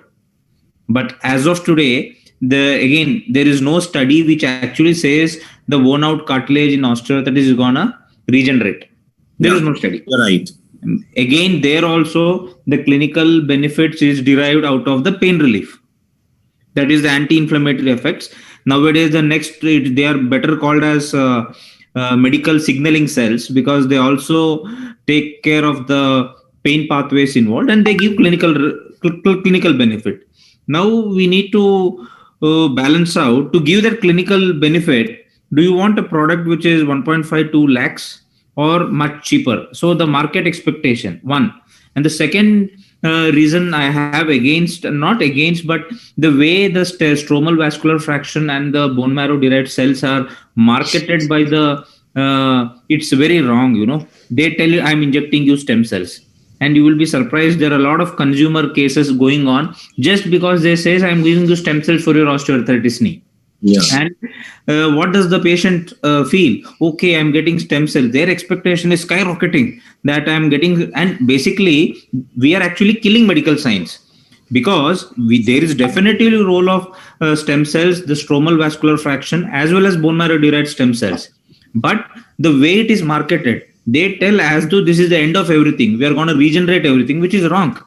Because probably in future, we have a better way of channeling these stem cells to regenerate. But as of now, we are still in that transitional phase. Understood? So a patient comes to me thinking, okay, I'm going to get a stem cells injected into my knee, and this is going to replace knee replacement. Means I am not going to need knee replacement, which is wrong. So these are the factors which we orthopedicians and orthobiologic people should be careful, because this can actually defame us very early. Yeah, I understand. I mean, this is the hype which has, which is surrounding the Yes. orthobiologics, that it is something, the holy grail, as you said, Yes. that everybody is looking for a holy grail. And to point this out, that actually whatever we are using, like because I use PRP, and you are right in saying that regeneration actually doesn't occur, because I actually followed up my patients with a pre-intervention MRI and a post-intervention MRI at 1 year, and I found that the scores were absolutely, yes, it does provide clinical benefit, definitely it does, because probably of its anti-inflammatory action, but regenerative potential is still a big question. Yeah, actually, as you said, again, you see, if you understand the pathology of osteoarthritis, it is an ongoing pathology, right? Exactly. So, and these injections, so we cannot expect a long-term sustained effect. See, the problem is when we do any in vivo or in vitro study, the results are different, because in vivo or in vitro, what they are seeing is the cartilage cells are growing. So because till the cells are grown, they have got sustained PRP or sustained bone marrow derived stem cells, all those things. But we are looking at a long lifespan. Where are we actually having a sustained thing? Yeah. To give that sustained thing, right? So that is exactly why, how I say is that, see, all the in vitro and in vivo study of PRP, they are like the lion. It's like if you see if I want to compare it with the COVID times, hydroxychloroquine in any of the in vivo in vitro studies has got good antiviral properties against the coronavirus. But when it comes to the clinical studies, it may not have it. The things are much different. So, but in vivo in vitro studies give a good picture about how they act.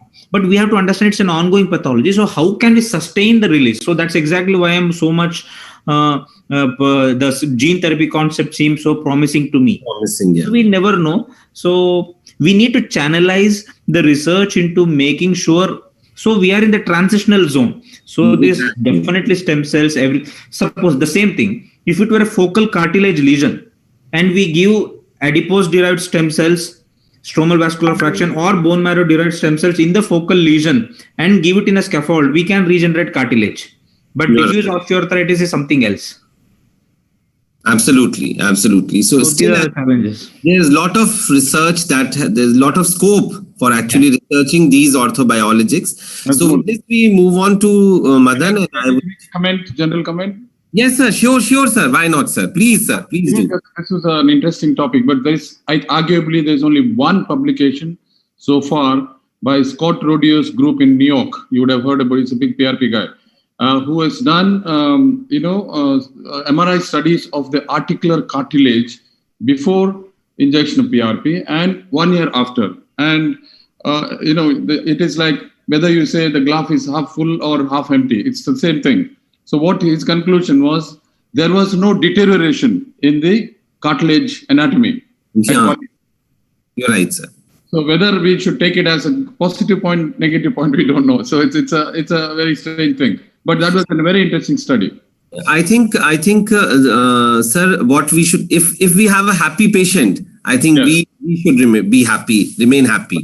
So, that is my opinion. Yeah. So with this, we move on. And Madan, I would like you to introduce our next speaker, Dr. Satish Muthu. Yes, sir.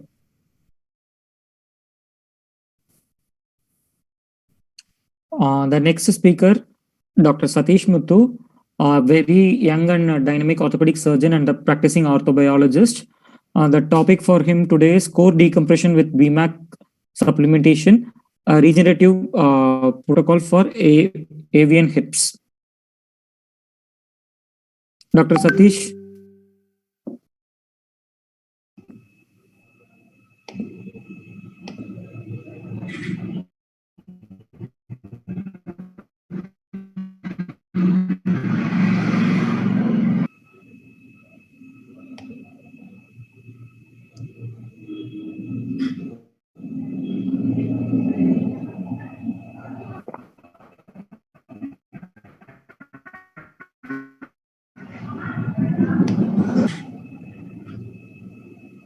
Yeah, am I visible?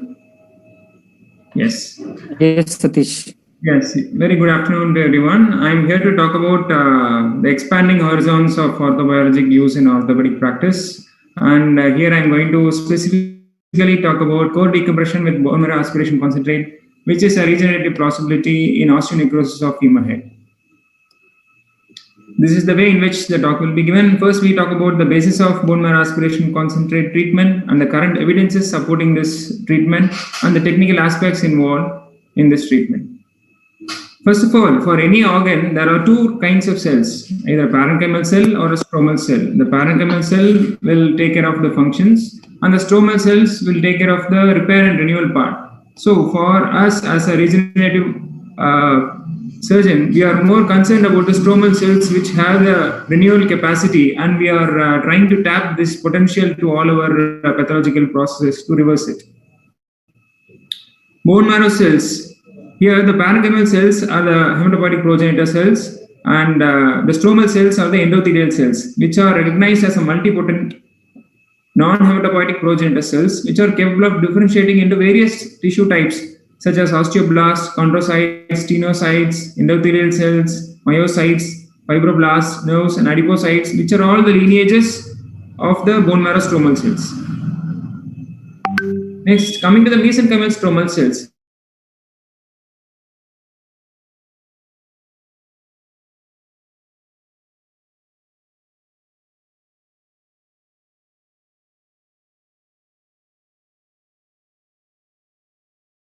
Alone, it is a heterogeneous population of a mix of multipotent stem cells, committer progenitor cells, and differentiated cells. So, it is better to use it as mesenchymal stromal cells rather than mesenchymal stem cells. According to the International Society of Cell Therapy, mesenchymal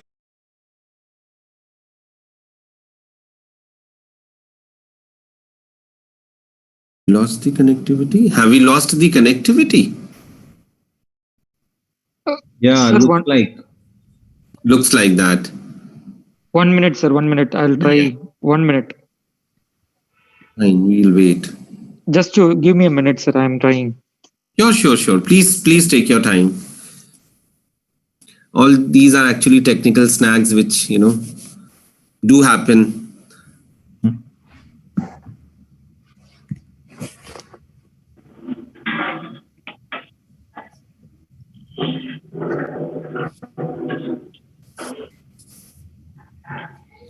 Yeah, in the meantime, there was a question in the board regarding the which injection technique. Approach. Yeah. So I think there were answers. Any technique is good, but see, the bottom line is I would want to go back to 2 or 3 studies which says in knee osteoarthritis, even though it's so simple, but 30% of the times the injection is not injected into the joint. So however good you are. So it's always good if you have the facility to do it under ultrasound guidance. The thing is, it should be inside the joint. So the arthroscopic surgeons tend to use the portals, the standard portals they use, or otherwise the lateral suprapatellar approach. Anything is good, but it should be within the joint. Second important thing is that you should always try to use a large bore needle, because a narrow needle leads to, exogenous activation of the platelets. So if you are intending to inject a non-activated platelet, so it's always better to use a large bore needle. Maybe somewhere around 20-18 gauge needle should be used. So that prevents the exogenous activation, and you can actually inject the PRP very safely inside there, which gets activated by the collagen inside the joint. So even I always use a 18 gauge needle. Yeah. Though at times, using 18 gauge needles, it leads to a lot of pain, and patients do complain of transient pain and swelling post injection. But then it usually subsides by simply using ice packs or. Sir, I contacted Satish. He's joining right now, sir. Yeah. Sure. One more question, Dr. Najmul, sir. How commonly do you see some pain and reactions lasting for 2 days, up to 2 days?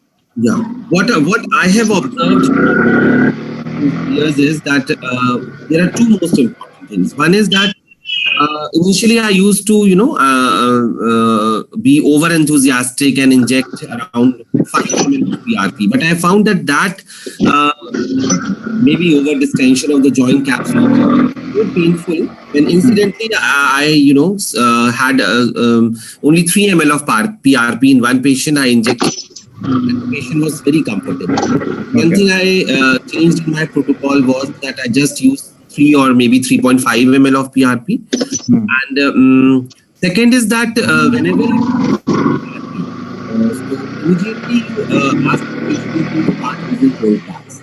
Definitely the transient pain is there, but the cold packs really help a lot. They really help. So Dr. Satish is back, and I would like to do this talk. Yes, sir. Yes.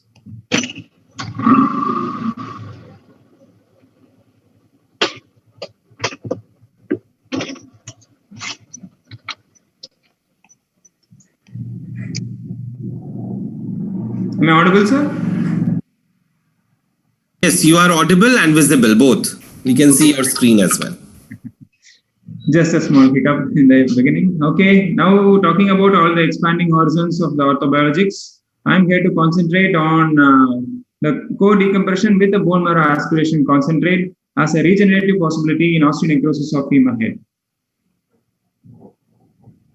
And this is the way in which we are going to see this topic. First, into the basics of bone marrow aspiration concentrate and evidences supporting this treatment for this pathology and the technical aspects involved in this treatment. Any organ, we have 2 groups of cells, both the parenchymal cells and the stromal cells. The parenchymal cells will take care of the function, and the stromal cells will take care of the repair and renewal of the organ. So, we as an orthobiologist are more concerned about stromal cells because they are the key cells which have the potential of renewability and repair. So, bone marrow cells as these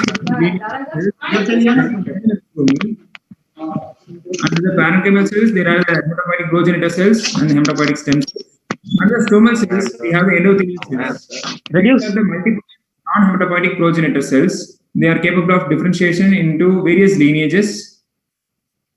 And mesenchymal stromal cells. These are the key cells which are not a pure population of stem cells actually. It is being interchangeably used as mesenchymal stem cells, but actually the right terminology is mesenchymal stromal cells because it is a heterogeneous non-clonal mix of multipotent stem cells, committed progenitors and differentiated cells. And hence, it is ideal to use the term as mesenchymal stromal cells rather than mesenchymal stem cells for all its purposes. And International Society of Cellular Therapy describes mesenchymal stromal cells as the cells which has the ability to adhere to the plastic from which they can be expanded in culture and which possess the following positive and negative CD markers such as CD13, 73, 90, 105. And it must have the ability to differentiate into various lineages of mesenchymal origins such as adipogenesis or chondrogenesis or osteogenesis.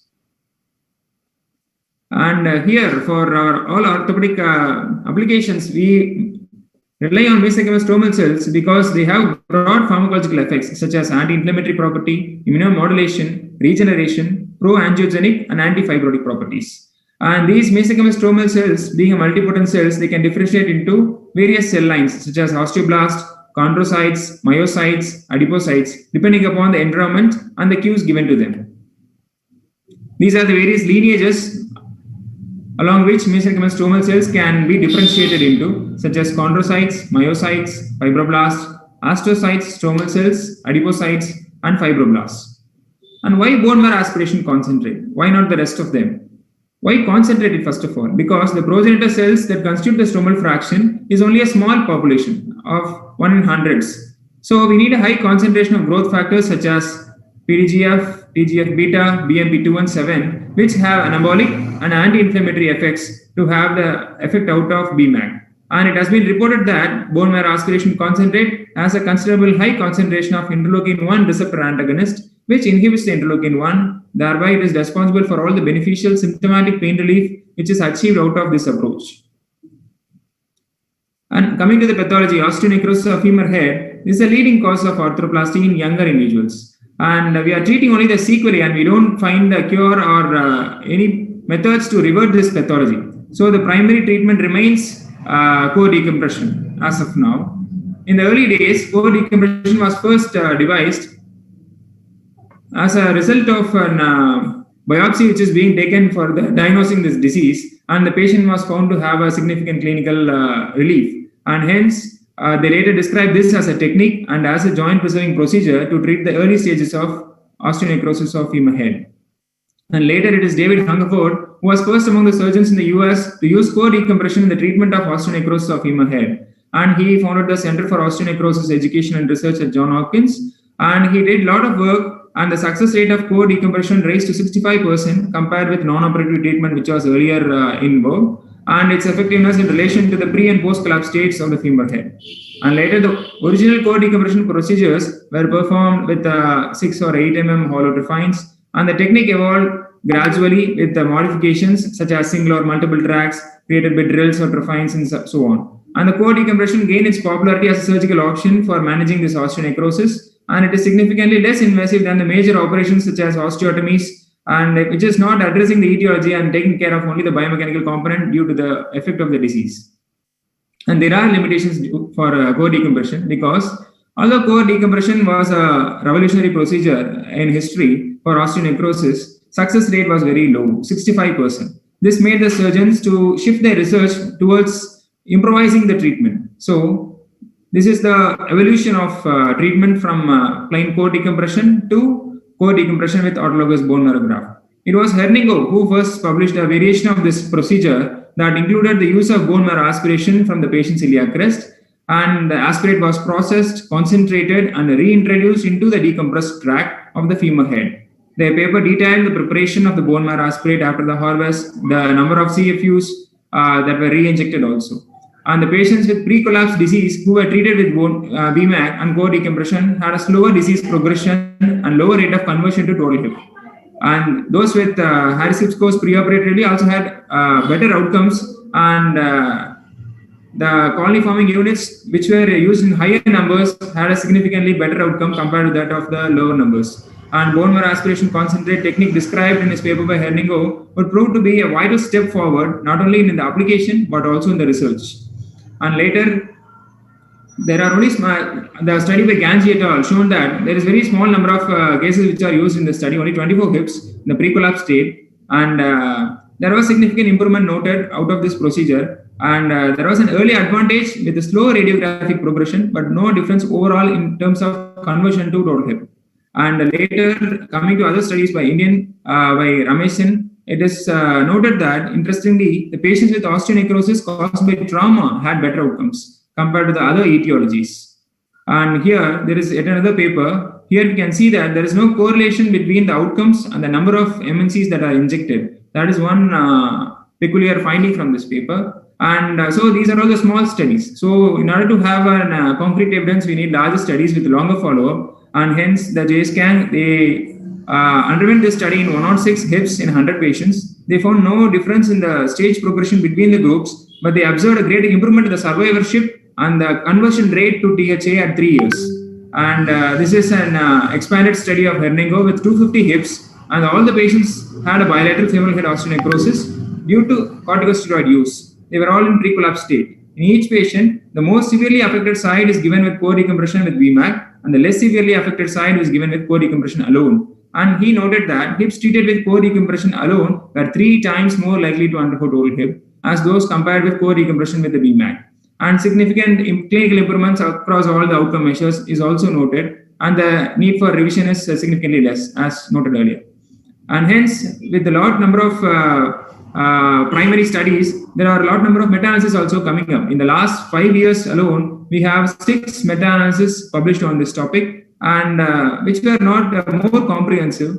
So what we planned is, we planned a systematic overview of all these overlapping meta-analyses, and we included all the reviews with a meta-analysis that compared the core decompression with and without the use of BMAC, and analyzed all their outcomes and given a comprehensive outcome for this procedure. And this is the key outcomes across all these 6 meta-analyses which is being published recently. And if you see the pain outcomes, it is all in favor of core decompression with the BMAC. And if you see the Harris hip scores, either at 1 year or 2 year, it is all favoring bone marrow aspiration concentrate with the core decompression. And you can also note that there is necrotic area reduction and conversion to either procedures like vascularized bone graft or a total hip arthroplasty is significantly reduced in case of procedures where core decompression with BMAC is used, and the adverse events were not significant to that of core decompression alone.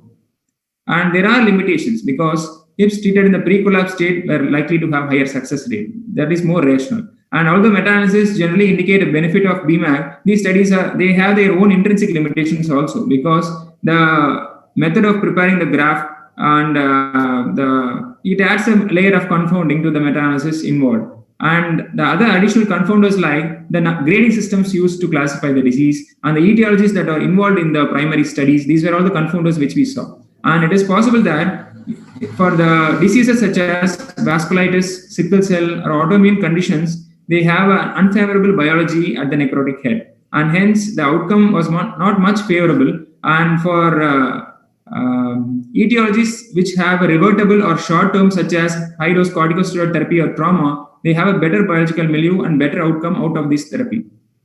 And with our study, we concluded to have a level 2 recommendation that BMAC therapy is more efficacious compared to core decompression alone in the management of osteonecrosis of humeral head, but better pain relief and significant functional improvement is definite out of this procedure. And let's come to the technical aspects of this procedure. The ideal place where you can tap into to get a good BMAC yield is the subendosteal zone and the central zone, because perisynovial zone will have more of an RBC, and the ideal location where we can have a good yield is we prefer the posterior superior iliac spine and also the anterior superior iliac spine. These are the list of other areas which can be tapped into for BMAC source.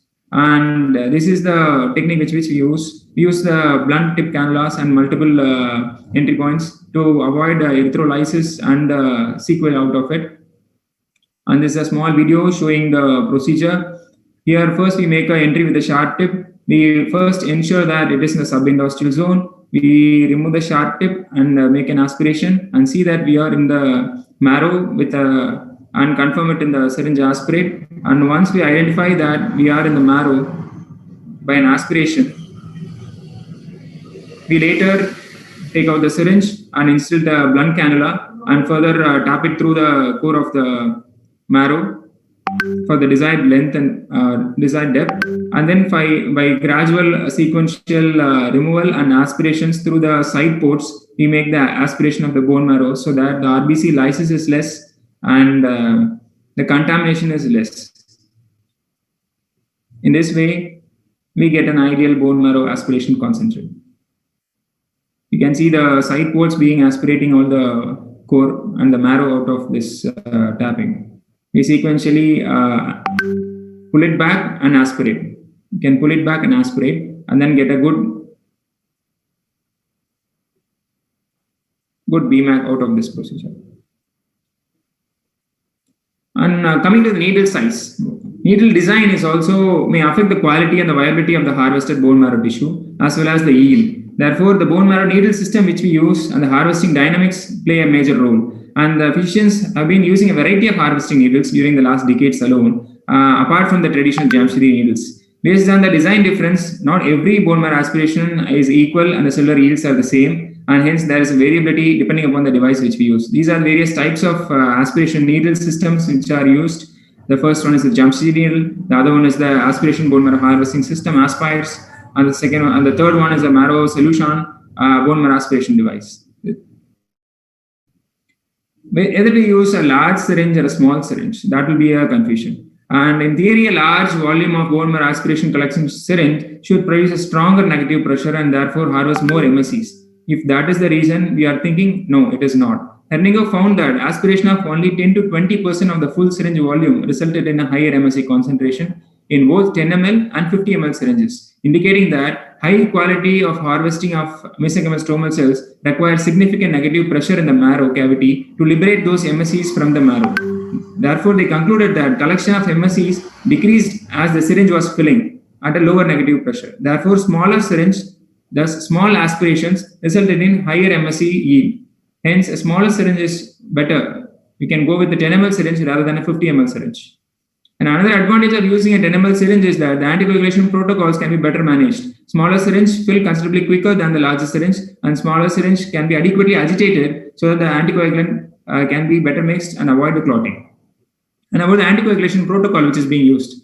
Prior to bone marrow aspiration procedure, all the devices which are being used must be thoroughly rinsed with heparin. Moreover, a volume of anticoagulant must be left in the aspiration syringe to prevent the rapid clotting. And before bone marrow aspiration concentration device is loaded for processing, the aspiration syringe must be transferred through a 20 micron heparin rinse filter to eliminate all the particles such as fibrin strands and fat tissues from the bone marrow aspiration. And two-spin centrifugation is the standardized protocol which is being used. And following a first centrifugation spin, the bone marrow is sequestered into a bone marrow plasma fraction containing a buffy coat layer and RBCs. During the second spin, the bone marrow cells are concentrated and are attached to the bottom of the chamber. An excessive bone marrow plasma fraction is manually removed, leaving behind a specific bone marrow volume for resuscitation. And the double spin centrifugation protocols create a layered buffy coat stratum based on differential centrifugation forces that accompany the density of the cellular separation. As a result, the specific cellular gravity of the individual marrow components will determine the gradient at which it is being separated. And the injected volume may vary from 3 ml to 10 ml with increased cellular concentration between 4 to 10 fold of the native concentration of the bone marrow aspiration concentrate. And why not culture expanded MSCs? Why only the plain MSCs? MSC centrifugation procedures demand less time, number one, and laboratory preparation and the culturing methodologies which are technically more demanding if we are going for a cultured MSCs. And moreover, the cultured MSC therapeutic interventions require strict aseptic precautions and biological licenses such as GMP labs to making them less attractive for a single day regenerative therapies. You need labs much more sophisticated with GMP protocols in order to culture a BMP, in order to culture the MSCs and then give it as a second procedure and a later date, which is not more attractive. And the key mediator, which is responsible for the action. The studies have been limited in identifying the component of the BMAC which is responsible to give the clinical effect. The Casano noted that BMAC has a significant amount of interleukin-1 receptor antagonist which might be responsible for the beneficial effect. And others have also postulated that bone marrow aspiration concentrate also has the mesenchymal stromal cell content which may be the reason for its clinical improvisation. However, the exact mechanism is still unclear and a scope for future research. We have plenty number of bone marrow harvesting devices and systems, but we don't get the same effect or the result out of all the things because bone marrow preparations may vary widely because of the hematopoietic stem cell and the mesenchymal stromal cells, the progenitor cells, the platelet growth factors, the RBCs content. These are all the key players which may alter the outcome out of this procedure. Given this heterogeneity, the impact of the BMC therapies on tissue regeneration may vary greatly. So it is important to understand that not only the stem cell components that is important, but also the other cells has a significant role in altering the behavior and function of these mesenchymal stromal cells. And what are the side effects out of this procedure? The safety is of utmost importance and remains an issue always. And the primary theoretical concern is that it may develop into unwanted oncological cell lines, which is not being reported anywhere, but still it remains in theory. And self-limited pain and swelling that was most commonly reported adverse event at the injection site. And further studies are needed to allow for development of comprehensive BMAC safety profile. And to get an ideal outcome, we need better patient selection. If we have a patient in a pre-collapse state and etiology which is preventable or obliterated, such as steroid use or a trauma, we definitely have a better outcome. But whether it is equal clinical outcome with the other etiologies is yet to be proved. And prolong or lessen the need, it will definitely prolong or even lessen the need for a total hip in this younger population in which it is being treated. You can see some clinical examples. This is a case of osteonecrosis. This is after the BMAC with co-decompression at 6 months, and this is at near. We can see the resolution and the restoration of the tuberculase. And to summarize, what we can say is that BMAC therapy is more efficacious along with co-decompression and management of osteonecrosis of femur head compared to co-decompression alone, definitely. And it provides better pain relief with significant functional improvement and delaying the collapse of the femoral head and thereby preventing further treatments such as total hip. And although co-decompression plus BMAC has shown some benefit in patients with osteonecrosis of femur head, the question remains whether this benefit is seen only in a short term or whether it can be applied broadly to all etiologies of osteonecrosis. It needs further research. And this is further scope out of this topic which needs to be explored and improvised. Thank you. Thank you, Dr. Satish, for this wonderful talk on one more aspect of orthobiologics, and that is bone marrow aspiration concentrate. So, I think I have treated a few patients of ONFH but with PRP. I have a limited experience with the BMAC, because again, cost is a limiting factor, especially in northern India. Cost becomes a limiting factor, and the class of patients which come to the medical college. So that's there. But still, I mean, one thing which I just wanted to ask you, that how do you actually, what I have encountered was during my few of the initial cases, that whenever I used to do a core decompression and tried to, inject the PRP being more fluid, it used to come out of the same, the hole. So how do you make it stay there? Yeah, you can do that by just tilt the table. That is one, because of gravity it will not come out. One. The other thing, you can use a bone wax at the end and then inject it through the bone wax so that it won't peep out. Okay. That's one other thing that you can do. I started using Abgel as a scaffold. People use Abgel, even people use calcium phosphates or sponges to block the exit point. But still, you can even after 3 minutes it will get clotted and it will stay there. That is not. In fact, in one of my few cases, what I did was that I used a hollow mill, and I took a plug of bone from the outer cortex, kept it as a lid, to be used later on, injected it over the Abgel, and then shut the door, capped it with that bony. Techniques of doing it. Yeah. So I think it was a Dr. Vijay Shetty, sir. Would you like to say some concluding remarks about the webinar, sir?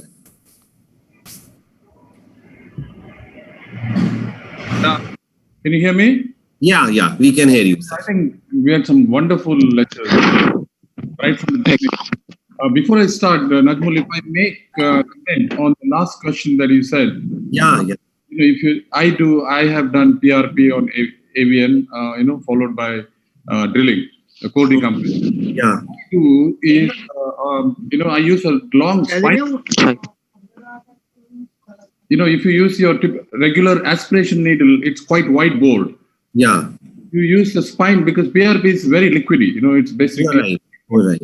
So, and you take the bone wax and you make sure that once the needle is in, then you apply the bone wax. Yeah.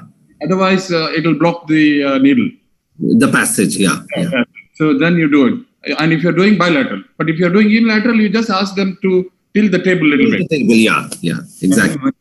Now, about this seminar, I thoroughly enjoyed. The first time I sat down for 2 hours without getting out of my place. Otherwise, you will never know if I cheat also, So this is one thing that I think I really liked. I especially liked everybody's lecture, and please carry on the good work. I think excellent. And I will pass this on to Dr. Dhilan, who is the president of Indian Biologic Orthopedic Society, and there is Sandeep there as well. We really missed him today. We really missed him, I'm sure it must have been a genuine reason, because otherwise he doesn't miss these things. I know. Of course. So, but congratulations on a very excellent work, and it was not like out of the books. Everybody talked like they were the opinion leaders. So that is the best part of this whole webinar. Congratulations again. Yeah, thank you, sir. Thank you. Sandeep, would you like to say something?